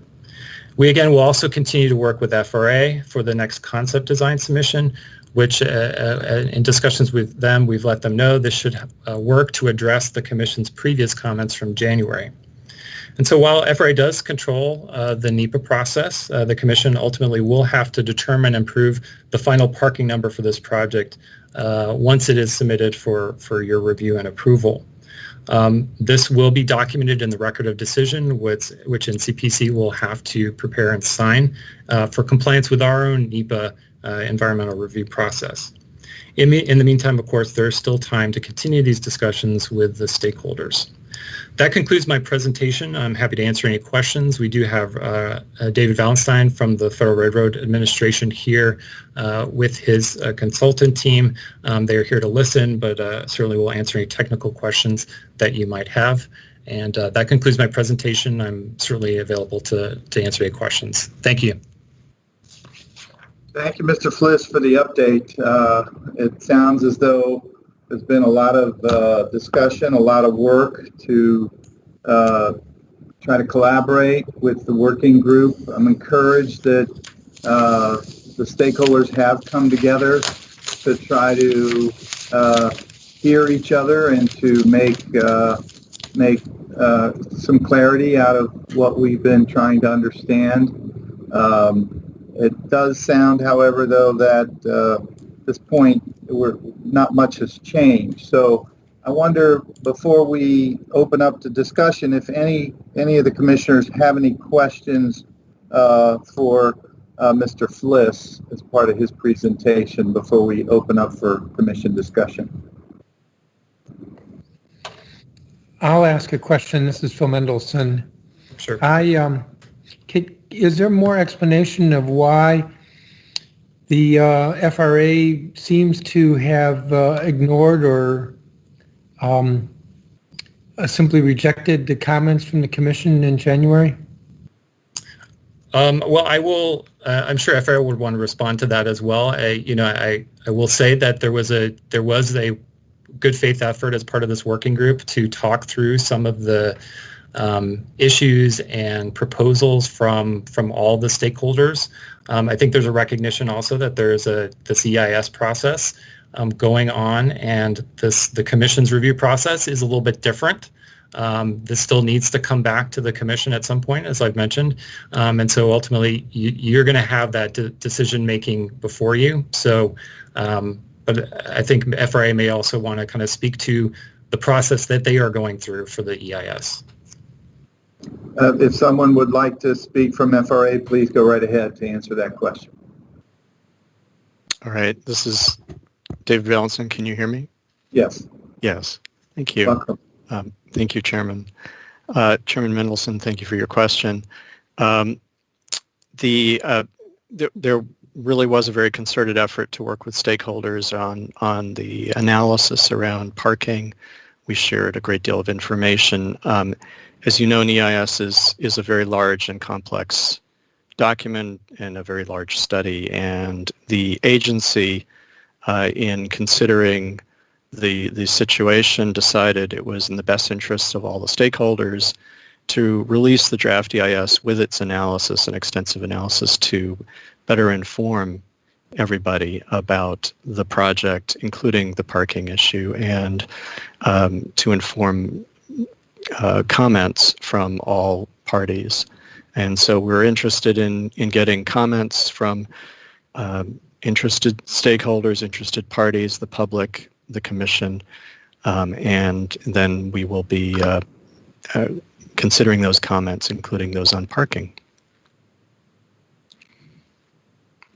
Well, that sounds very hopeful, but I don't have any sense that FRA is going to be more responsive the next round, if you will, than it was on the last round. It was quite clear the commission and commissioners, for a variety of reasons, felt that the FRA proposed parking was way above what anybody felt was satisfactory. The difference appears to be about 1,300 spaces. And so, I mean, it's easier to deal with the process if the responsiveness comes earlier. Understood. I mean, I'm a messenger of those decisions. So you want me to be nice to you because you're the messenger. I'm simply here to. I'm representing the agency. I'd like to hear your points of view. Absolutely. Let me just ask one other question. I might come back, but Mr. Fliss, if the DEIS comes out with a number unchanged, is there any constraint on the commission picking a smaller number? You're muted. Thank you. No, there's no constraint. I mean, we have to justify and evaluate the whatever that final selection is, but the commission can select a lower number, certainly. And there wouldn't be any challenge with regard to environmental review, since 300 spaces has less of an environmental impact than 1,600. So it needs to be evaluated through the EIS. I mean, there's certainly trade-offs. I mean, the question here is, if you don't have that parking, how do those potential visitors to the station get there? Some of it might be pick up and drop off. And I will acknowledge the FRA has kind of highlighted that question in the draft EIS, or there may be questions about, are there other modes that these visitors are getting to the station? So there are things that would have to be evaluated, but the commission has within its purview the ability to make a decision that might be different than where we are right now. That said, I think there would need to be some, environmental review before we get to that record of decision. Thank you. Okay. Are there other questions for Mr. Fliss or Mr. Ballenstein at this time before we open up for discussion? Okay, then let's open up for commission discussion, and I just want to remind everybody that we aren't taking an action today. This is an information presentation. Instead, NCPC is preparing comments on the draft DIS, and so staff has prepared those comments. You've heard some of the feedback, and our discussion that we're about to undertake right now are also going to be reflected in the comments that go back to the draft DIS. And at the conclusion of this meeting and our comments, we're going to ask staff to try to briefly summarize what they think they heard from us so that we go back to FRA with a clear message about what it is that we have concerns about, what we believe should happen, and so forth. And I also think, and I thank Commissioner Mendelson for sort of asking about the process and what is our authority here. We have the federal approval authority, which is quite a unique responsibility in effect as zoning approval here. We would follow the comp plan with coordination with the local jurisdiction. So this is I don't think anything that happens here can happen in a vacuum. And so I think we look forward to hearing your comments and questions in this ensuing conversation. So with that, let me start with Commissioner Trueblood. Welcome to the meeting. Nice to see you. I know you've been busy. Thank you, Chairman. And thank you, Mr. Fliss. I think your presentation was actually quite helpful and accurately summarized a quite complex set of issues. And since I'm first up on responding to NCPC's staff presentation, I think that it's important to take a quick step back and underscore that the driver of this Union Station expansion project is to accommodate a projected increase in rail ridership in the year 2040 that is approximately 2.5 times today's ridership. How we accommodate this passenger increase is key to the project and has implications across the infrastructure, the urban design, land use, and that impact is to federal, district, and neighborhood interests. While the infrastructure planning for the project as proposed is actually quite good, I think, in terms of accommodating this increase in ridership, its land use planning is poorly developed, and it reflects an outmoded suburban condition rather than an immensely vibrant urban context in the heart of our nation's capital. While the alternatives do not delve deeply into urban design, it is clear that the current approach would make high-quality urban design impossible to achieve.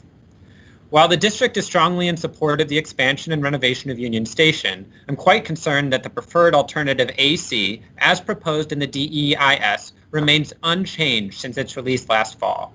I worry that the time and effort this commission put into reviewing and commenting on the proposed project that the chairman spoke to at our January 9th meeting was ignored. At that meeting, the commission was explicitly directed the FRA to substantially reduce the number of parking spaces and to work with OP and DDOT to evaluate and confirm the appropriate amount of parking given the mix of uses, traffic, and urban design impacts, and transit-oriented nature of the project prior to the next stage of review. In response to NCPC's request, OP and DDOT, as well as NCPC staff, devoted hundreds of hours to analyzing, meeting about, and supporting the development of a reasonable approach to parking at Union Station, as documented in the district's parking memo and the numerous attachments that was zero effect on FRA's approach forward, as their DEIS includes the preferred alternative AC without change.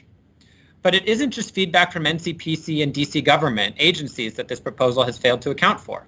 Congresswoman Norton, the DC Council, if I can speak for the chairman, but he'll go speak for himself shortly, ANC, the Advisory Neighborhood Commission, nearby land owners, and other stakeholders have expressed strong opposition to this parking. to too much parking, I'm sorry. In fact, other than the FRA, I have not heard a single voice in favor of the proposed excessive parking. In a place known for diverse perspectives and robust debates about appropriate development, particularly for projects of this complexity, this level of consensus on the planned parking that there is this level of consensus speaks volumes. Recognizing the value of such input is even more important given that this is a major, long-term, really national public infrastructure project. Opposition aside, one of the most troubling aspects about the FRA's approach is its attachment to an outdated parking assumptions and disregard for their negative impacts on the project and the surrounding areas. The existing parking garage may have made economic and land use sense in 1983 when the USRC was created and tasked with overseeing a revitalized station, when the district was in a starkly different economic position, to put it lightly, when shopping malls were an economic driver, when rail travel's future was uncertain at best, and when private cars were planned for as the primary mode of transportation. It is clear to me and other parties examining this project that the context has significantly changed since then, and so should the perspective and approach to parking needs.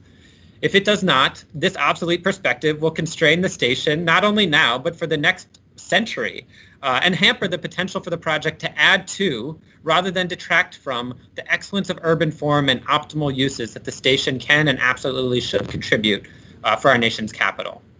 The district is preparing comments to share with the FRA during the DEIS review period, but I want to emphasize that the FRA's approach of retaining preferred alternative AC largely unchanged has put a much greater burden on the community to review and analyze the proposal than, in my opinion, is appropriate. It also puts a burden on NCPC. My concern is magnified by a similar lack of consideration or response we have seen on the Section 106 historic review for compliance with the National Historic Preservation Act. If I have one piece of advice for the project sponsors, it is that what may on paper appear to be the easiest, fastest path now may become the opposite later if it does not have the support of the various parties involved. Such an approach for such a complex project is all but certain to result in numerous delays and increased costs. It is better to work collaboratively together now.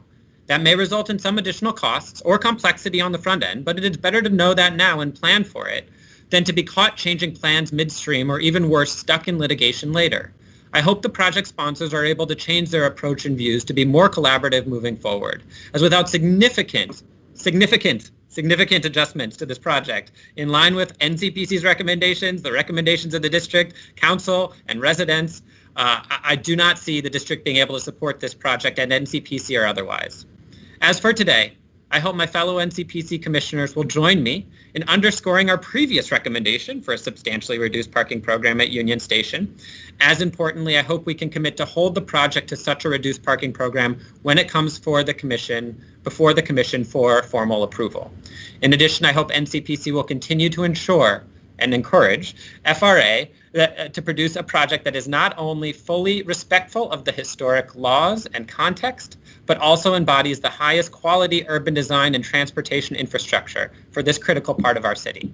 We look forward to working with FRA, USRC, Amtrak, and NCPC to ensure that Washington Union Station is positioned to continue to be a gem in our city for the next century and beyond.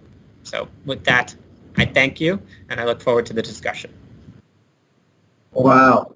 Thank you very much, Commissioner Trueblood. I'm so glad you were in attendance for this part of the meeting. And I feel very sorry for Commissioner McMahon, who has to follow you. That's quite a presentation. Well, I could simply say what he said, but I won't. Very eloquent, very long, and obviously very well thought. My focus on this one was really in the slide deck and the presentation, but it echoes then into what Mr. Trueblood was saying, in that it does not seem that the FRA or the rest of the team really took any serious thought to the parking issues that we raised last time, and I think that related to many other issues, which calls into question, I think, when they come back for a formal review and approval of DEIS and the rest of the project, a much tougher time for us all to get to the point of a project that is reflective of what the district needs today and going forward in the future, because certainly what they've done with the parking with this, at least from this brief, doesn't answer the signal of the issues that we raised. So I'll wait to see when it comes back, and I can see another long meeting to discuss this important project. Thank you. Thank you, Commissioner McMahon. Commissioner May. Yeah, there's not a lot more to be said after the initial report, and then Commissioner Trueblood's comments and Commissioner McMahon underscoring the importance of addressing this very significant issue. I mean, this is not a matter of being off by 10%. It's or some small amount that needs to be addressed. I mean, this is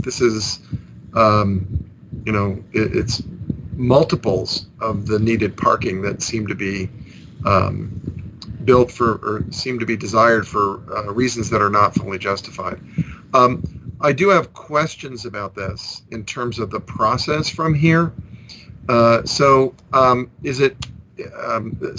DEIS, they're collecting comments. Is the next step to issue just the final EIS, or will it be a final EIS and ROD? Because I know FRA may do that sometimes. I assume that's a question for FRA. So sure. Yes.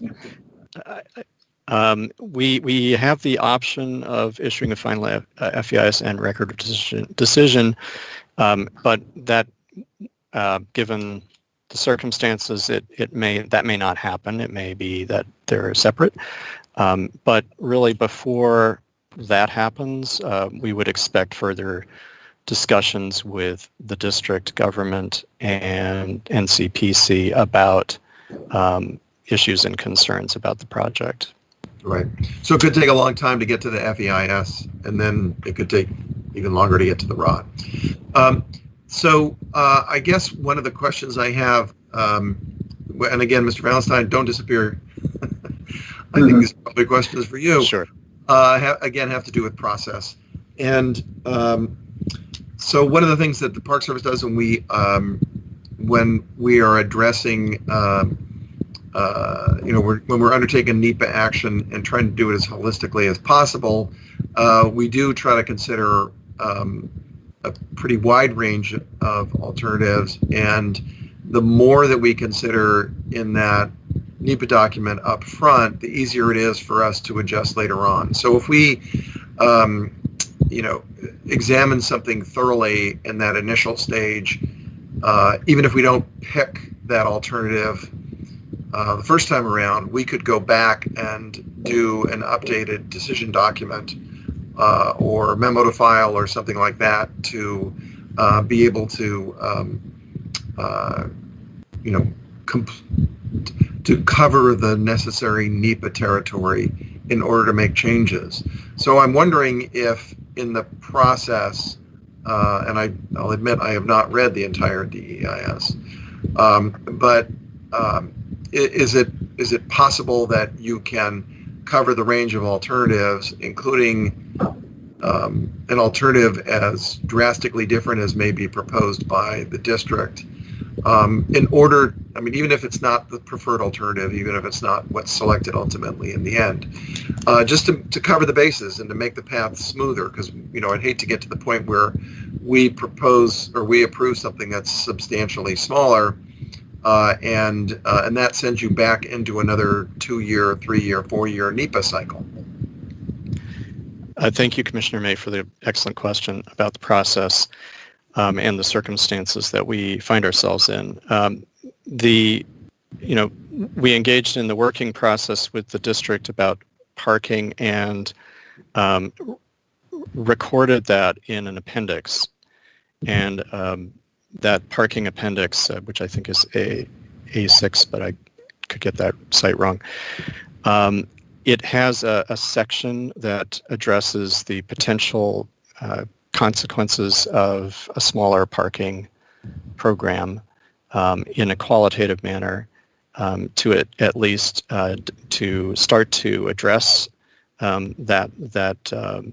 that circumstance, given that the request of the district to reduce the parking program and the commission. And that's available for your review. Plus, the DEIS considers six action alternatives. In addition, the preferred is one of those. So there are multiple locations. They do all meet the same parking program, but they have different physical solutions. Right. So I would just suggest that as you move forward from here, that regardless of what the outcome of any discussions and negotiations might be, that the final EIS be as robust as possible, so that if you do adapt and change over time, or if the NCPC takes some action that forces a reduction, that it is well covered and that it helps you with your ultimate decision making and path forward. Thank you, Commissioner May. FRA is pleased to have NCPC as a cooperating agency and intends the EIS to meet NCPC's needs. Great. Thank you very much. Thank you. Thank you, Mr. May.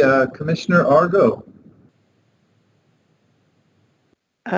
Appreciate the presentation. I echo particularly both Mr. May's, but particularly Commissioner Trueblood's comments. And I guess I should just say, more than anything else, I'm surprised, and what troubles me is the lack, of course, and I'm not saying anything that the other commissioners probably aren't thinking and are going to say anyway, but I don't know what to call it. This is the first time since I've been on the commission that we've had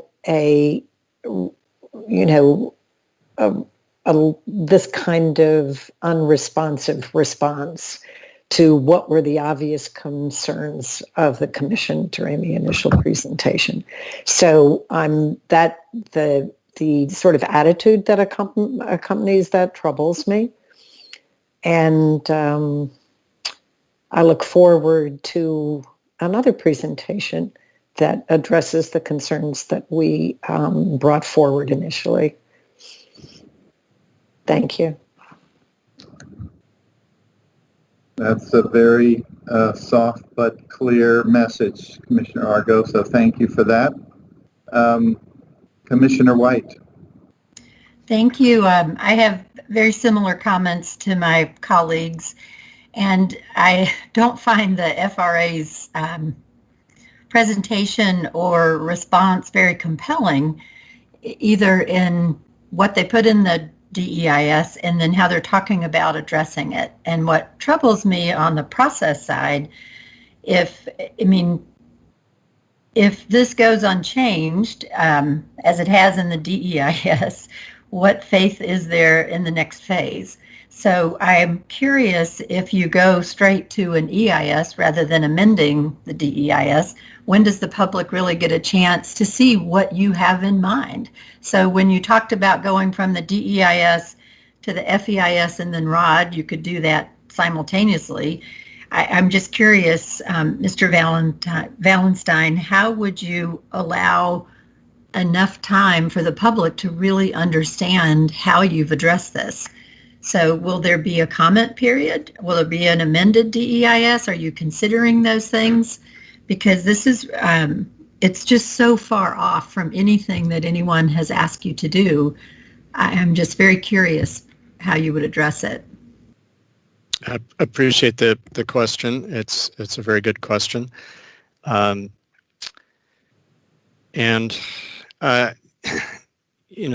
really all depends on how the alternatives change. If the department decides to how the department decides to address this issue. Parking is one component of quite a few components of the project, and the alternatives, the degree to which they change is it remains to be seen. So we will. I have to say, we will get to this if the changes are significant and require further public review, then there would be further steps in the EIS process.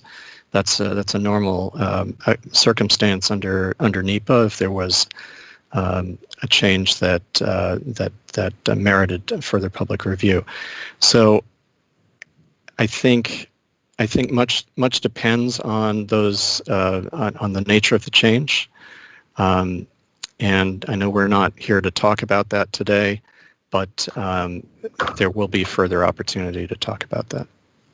So can you be a little more specific when you say there'll be further opportunity? Like, what steps do you intend to take to try to resolve these issues? If we spent all this time with you as a cooperating agency and yet there was absolutely no change in the DEIS, what do you see are the steps going forward to even get to change? So that's where I'm unclear and concerned that we're just going to see the same thing in the FEIS. I don't understand how you're going to address it.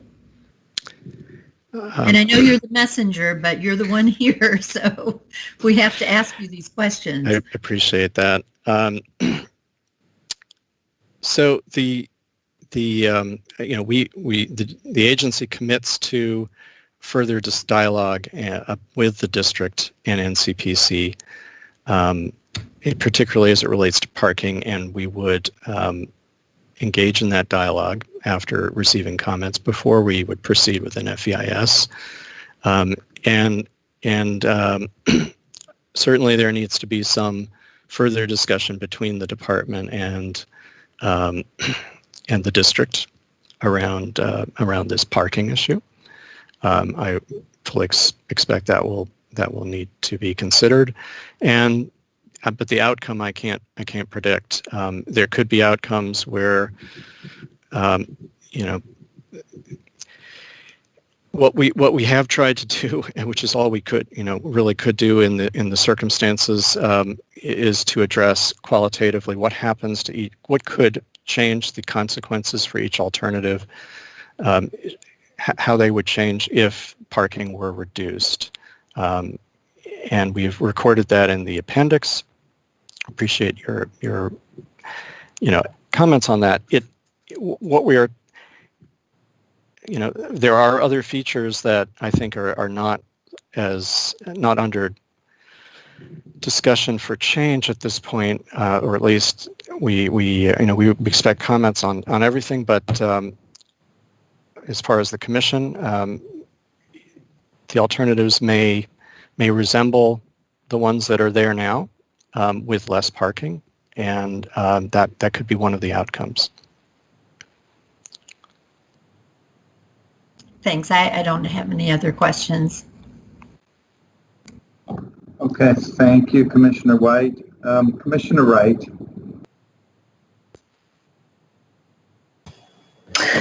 Well, I missed January because I was ill, but I did take the time to go back and listen to what was a very eventful session. And I think you're probably glad that I wasn't there because I had really studied up. And I won't repeat what my colleagues have stated other than to say there's just a startling lack of comity that permeates this project.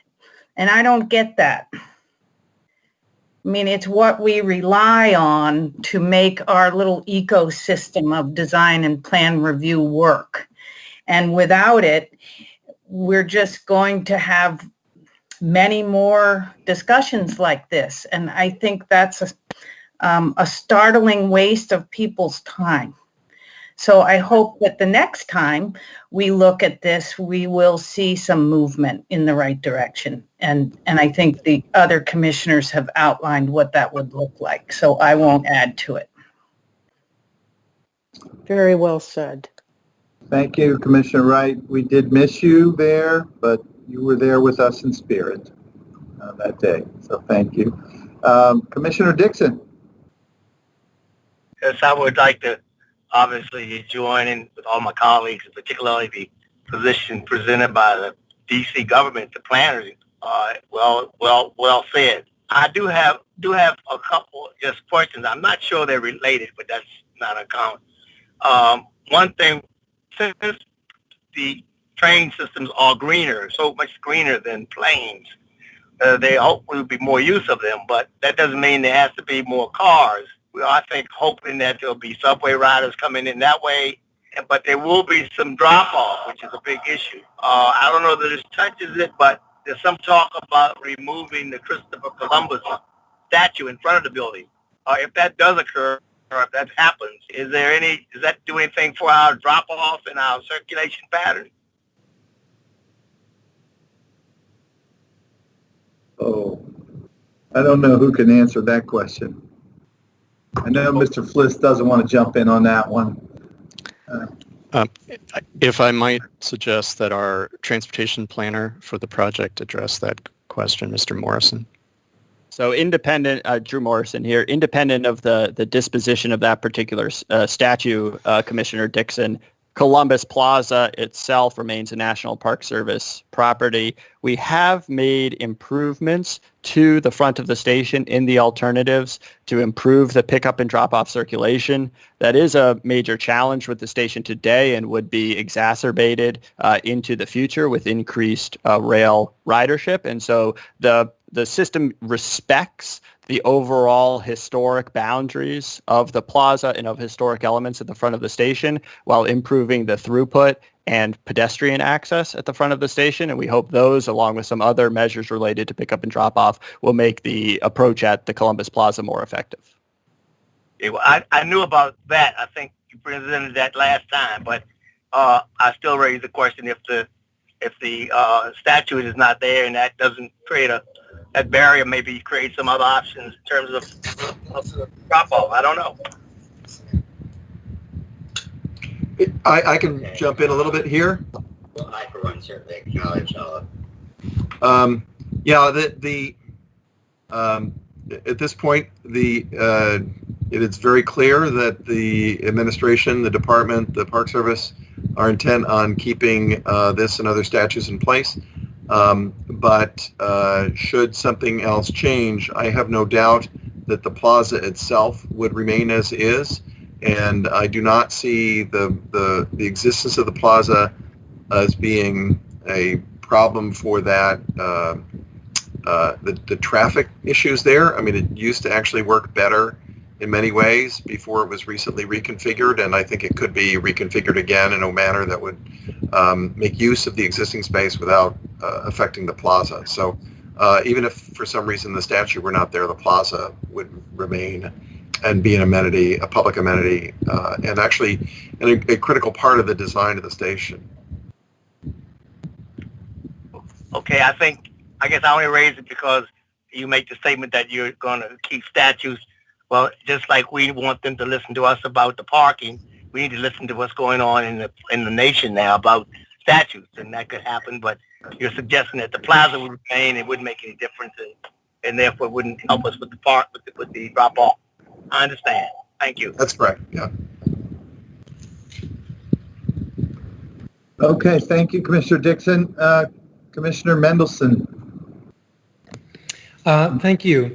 Mr. Valenstein, this may be an unfair question, but does the senior leadership at FRA understand, appreciate how the unanimity on the NCPC with regard to the parking? It was brought to the senior leadership's attention that the NCPC had provided very specific direction and about parking, and I can assure you that they're aware. In their view, that it would be to the advantage of all to receive the draft EIS and be able to review the analysis prior to further considering the parking number.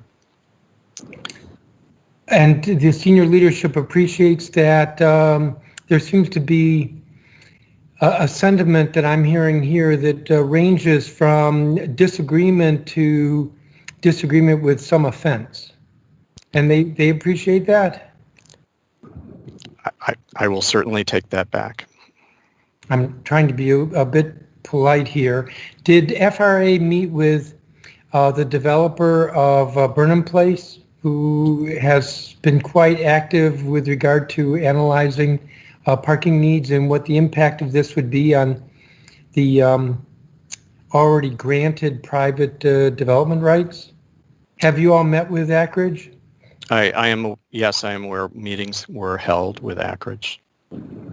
And it's a continuation of many meetings previously during the course of the EIS. There have been at least 33 meetings with Ackridge. Because I recall at some point that there was a point at which they said that they could not meet with FRA. I don't think we've ever said that we couldn't meet. We've had many meetings, and Ackridge has had meetings in the recent period with FRA.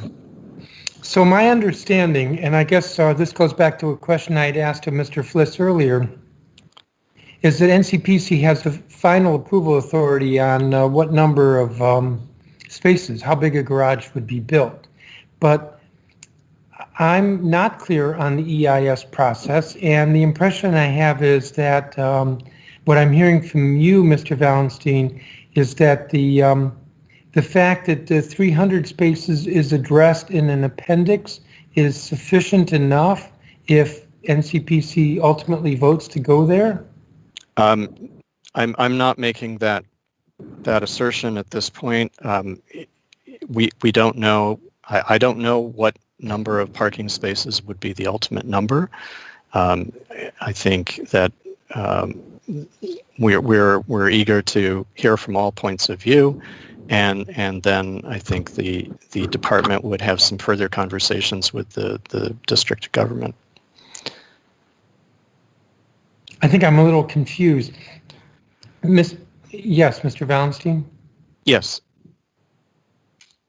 I said I'm a little confused. You look like you were going to say something more. Oh, sorry to give you that.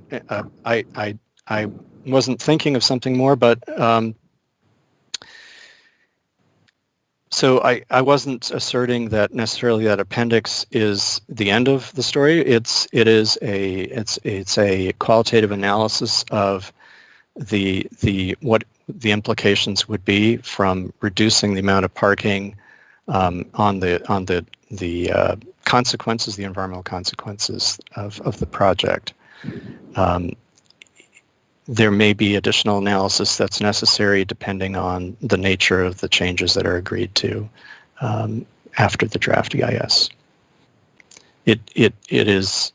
Does that answer your question? No. So it's a qualitative analysis, but it may not be qualitative enough. I can't say what the nature of the change will be. So I don't know that it is. There may be additional analysis necessary. Well, let's say we go with Mr. Trueblood, 300 spaces. So now you have a number. That's 1,300. I believe 1,300 smaller than what you have in the preferred alternative. So ultimately, we have an obligation to look at the nature of that change, and we will assess it and make a determination as to what type of documentation or analysis is needed. Since that's not the nature of the alternatives that are analyzed in the EIS, we're talking about something in the future. So I can only estimate what might happen. Well, I hope you appreciate that. That's not very reassuring at all, Mr. Fliss. At what point does the commission weigh in with a decision? So we can comment, but let's say that we want to go with 300. We have to wait until there's actually a development proposal, don't we? Correct, and we've had the discussion with FRA. They understand that the next step for a formal commission review is an updated concept review by the commission. So that would be a formal application, to address your previous comments, and hopefully it will be an update based upon all these discussions that have been happening and likely will happen through the draft EIS public comment period. That is the next step for the Commission's review, and then following on after that, you have a preliminary approval and a final approval, and those are tied to the design development of the project. And I know based on our discussions with FRA, this is a big complex project.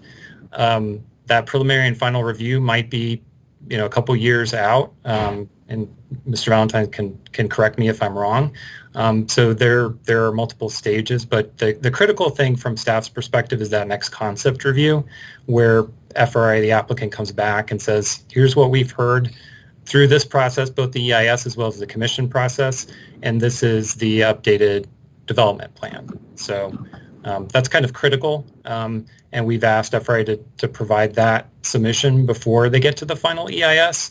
I think that kind of makes sense from the Commission's review perspective. You don't want to get to that FEIS without the Commission having opined on whatever approach FRA and hopefully collaboratively with all the stakeholders is pursuing. And so at that point, that would be a comment, an official comment by the Commission on a design, on the concept design. Sure. That could be, if FRA continues to insist on 1,600 spaces, it could be what they submit as 1,600 spaces. And based on today's conversation, NCPC could disapprove that, and then what happens? Well, the concept review, the Commission's going to take an action and decide, we've heard from FRA, we either disagree or agree with the proposal. And again, we don't know what that's going to be at this point, but the Commission will determine at that concept review whether they support the preferred design or not, or guide the applicant to do something else. And that's the typical Commission purview for these kinds of projects. And that would be before the final EIS. We have recommended to FRA that happens before the final EIS. It's a good touch point before you get to that kind of critical NEPA stage when you've said this is where the agency is going.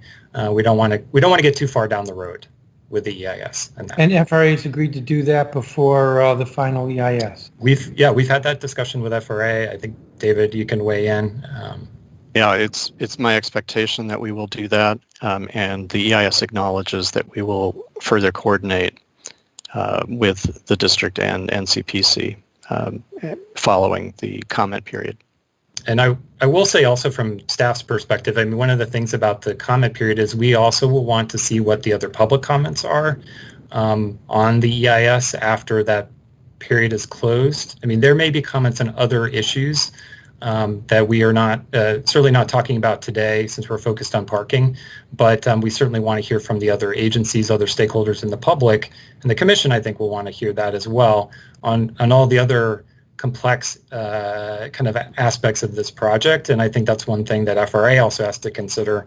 This is beyond a typical building development. This is a three-dimensional complex facility that has to continue to operate even under construction. So there are other things that we as staff also want to hear from the public. And again, as we dive deeper into the EIS, we may have other comments in that regard, but I think hearing those public comments is helpful for everybody at this point. Well, I could ask more questions, but I have a hunch I shouldn't. I am very concerned, though, that the way this process is going, that it's going to be taking longer than it needs to, and that it could impede any improvements at the station or the private development as well. I think we need to be mindful of what this is doing to the timing of everything. Thank you. Thank you, Commissioner Mendelson, and I want to personally thank you, Commissioner Mendelson, for responding to the request of the Commission to help support the dialogue that ensued in the working group. I know it's got to be frustrating to you as it is to all of us hearing this, that we had all hoped that working group would have resulted in a different place than we sit here today, I am going to be optimistic that that working group will have had an impact, and that it's just seems to be a delayed reaction because if in fact we're right that we're feeling ignored from those good faith efforts that were put forth by all the collaborating parties, my vision here is, I don't know, I'm going to show my age a little bit, but I'm remembering Snidely Whiplash, if anybody remembers that. That's the cartoons that I used to watch on Saturday mornings, and Snidely would tie someone to a buzzsaw that was headed, like a piece of lumber that was headed toward the buzzsaw. And it seemed like there was going to be a major catastrophe if that buzzsaw continues, the conveyor reaches the buzzsaw. And that's what I'm seeing happening here, and I'm going to be optimistic that Mr. Ballenstein and the FRA are only delaying in their reaction to our feedback rather than ignoring it. But I hope that's the case. In the end, I think it's absolutely clear that FRA is going to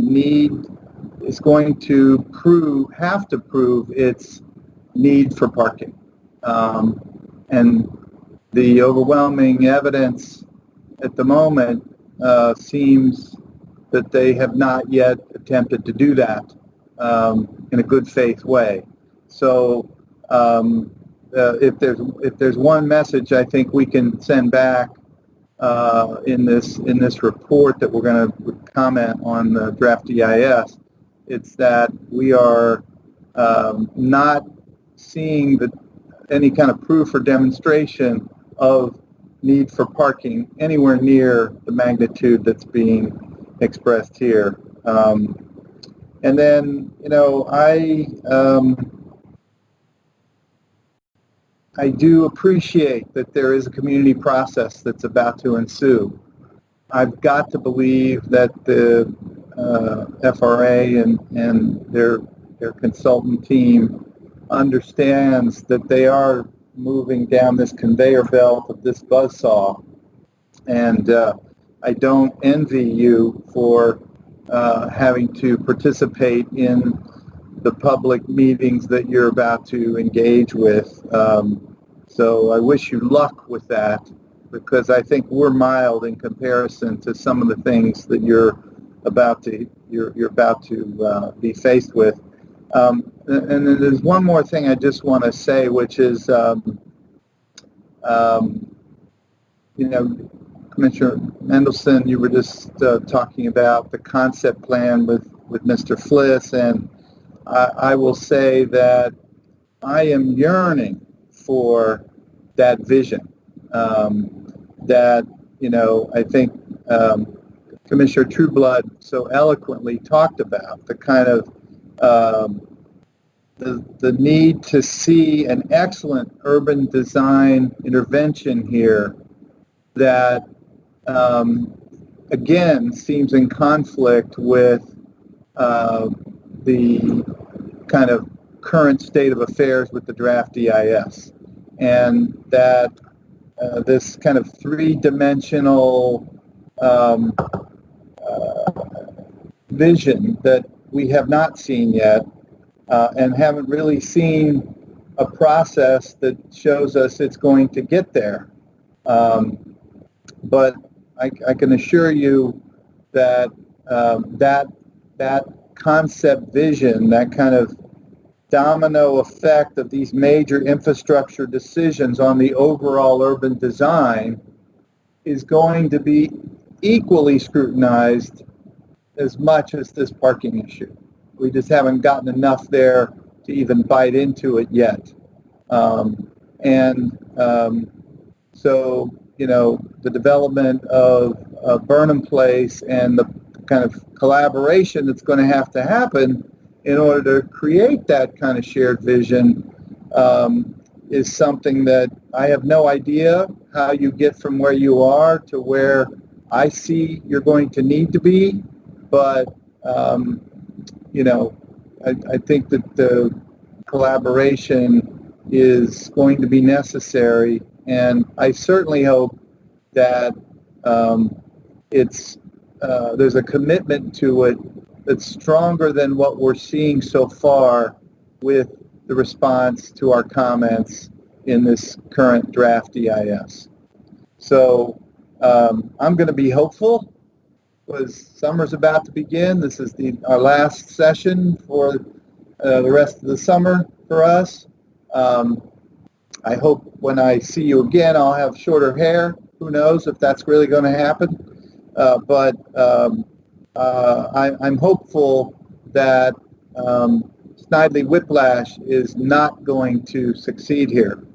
And I'm pretty clear from this commission that we are sending a strong message back to the FRA that we need a stronger response that proves the need for parking and that demonstrates a concept vision that is going to create an excellent urban design solution for this very important intervention in the city we all love. So with that, I think I'd like to ask the staff if anybody wants to take on a brief summary of this discussion to help us craft the messaging that's going to go back in our comments.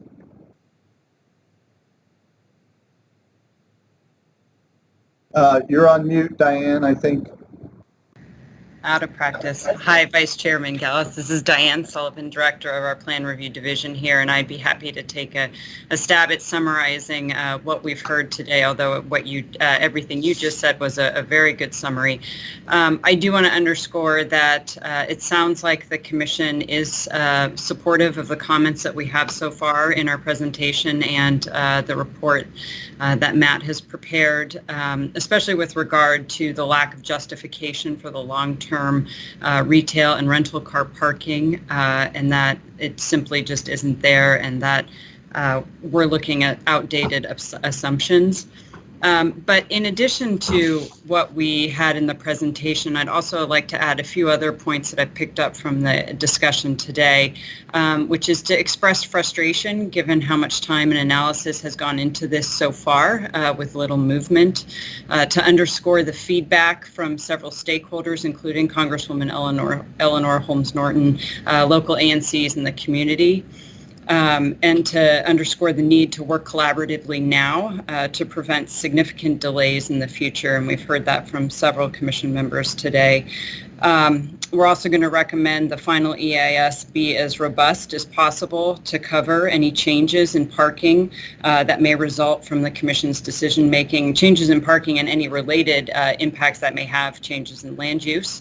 And then I think lastly, just to underscore what you just said, which is a much bigger vision is necessary, and we're looking for a commitment to that. So I think we would like to add all of those points to our comments that we send over the next few weeks.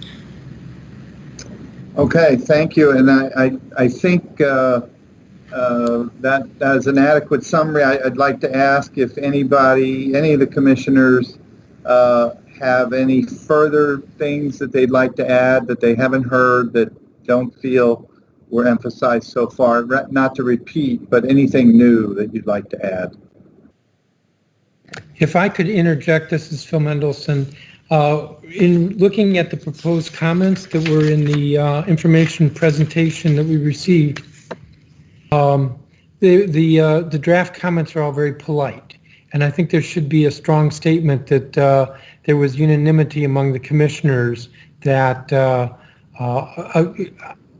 I'm not going to wordsmith it very well, but unanimity among the commissioners of disapproval of the proposed parking program. Yes, will do. Thank you. Thank you. Yeah, frustration and unanimity of disapproval. Yes, thank you. Any other comments to add? Some spice on the cake here, or? Maybe just strong concern about the process, the lack of clarity for the process for how to resolve these issues. Thank you, Ms. White. Anyone else? I do think if Commissioner Trueblood had his presentation written, I would suggest that be included as part of the response back as an attachment, if that's acceptable. I can provide that. Good idea. Okay, because I don't think any of us could be quite as eloquent as you were, Andrew. So thank you for your work and your prep and your comprehensive comments. Okay, well, sensing that we're sort of about finished with this, I will say thank you to the staff. I'll say thank you to Mr. Valentine and the VHB team for coming and listening and hoping that you're not going to be strapped to that conveyor belt as it moves down toward the buzzsaw, because that's where we're headed. I want to thank the staff who's going to finalize this comment letter, and it'll be distributed to the commission, and we anticipate seeing this project return to the commission later this fall, hopefully substantially changed from what we've seen. So with that, I'd like to conclude this very long July 9th commission meeting. I want to thank everyone who's been a part of it. It was quite broad and full of content. It gives me great pride to be a part of an organization that is dealing with the breadth of issues that we are dealing with, and the import of aspects here that we're facing, and leading in such an incredible way. I want to thank the commissioners for your time. I want to wish everybody a tremendous, safe, and healthy summer. We're all coming up to Maine to visit Commissioner Argo in Algonquin. No, just kidding. But I want to remind everyone there will be no meeting in August. The next commission meeting will be September 3rd, and we do anticipate that will also be an online meeting. There's information at www.ncpc.gov on how to view and participate in our online meetings. And please remember, commissioners, as you exit, to just push the little red phone that says hanging up. And I wish you all the best. Have a wonderful summer. Thank you. Thank you.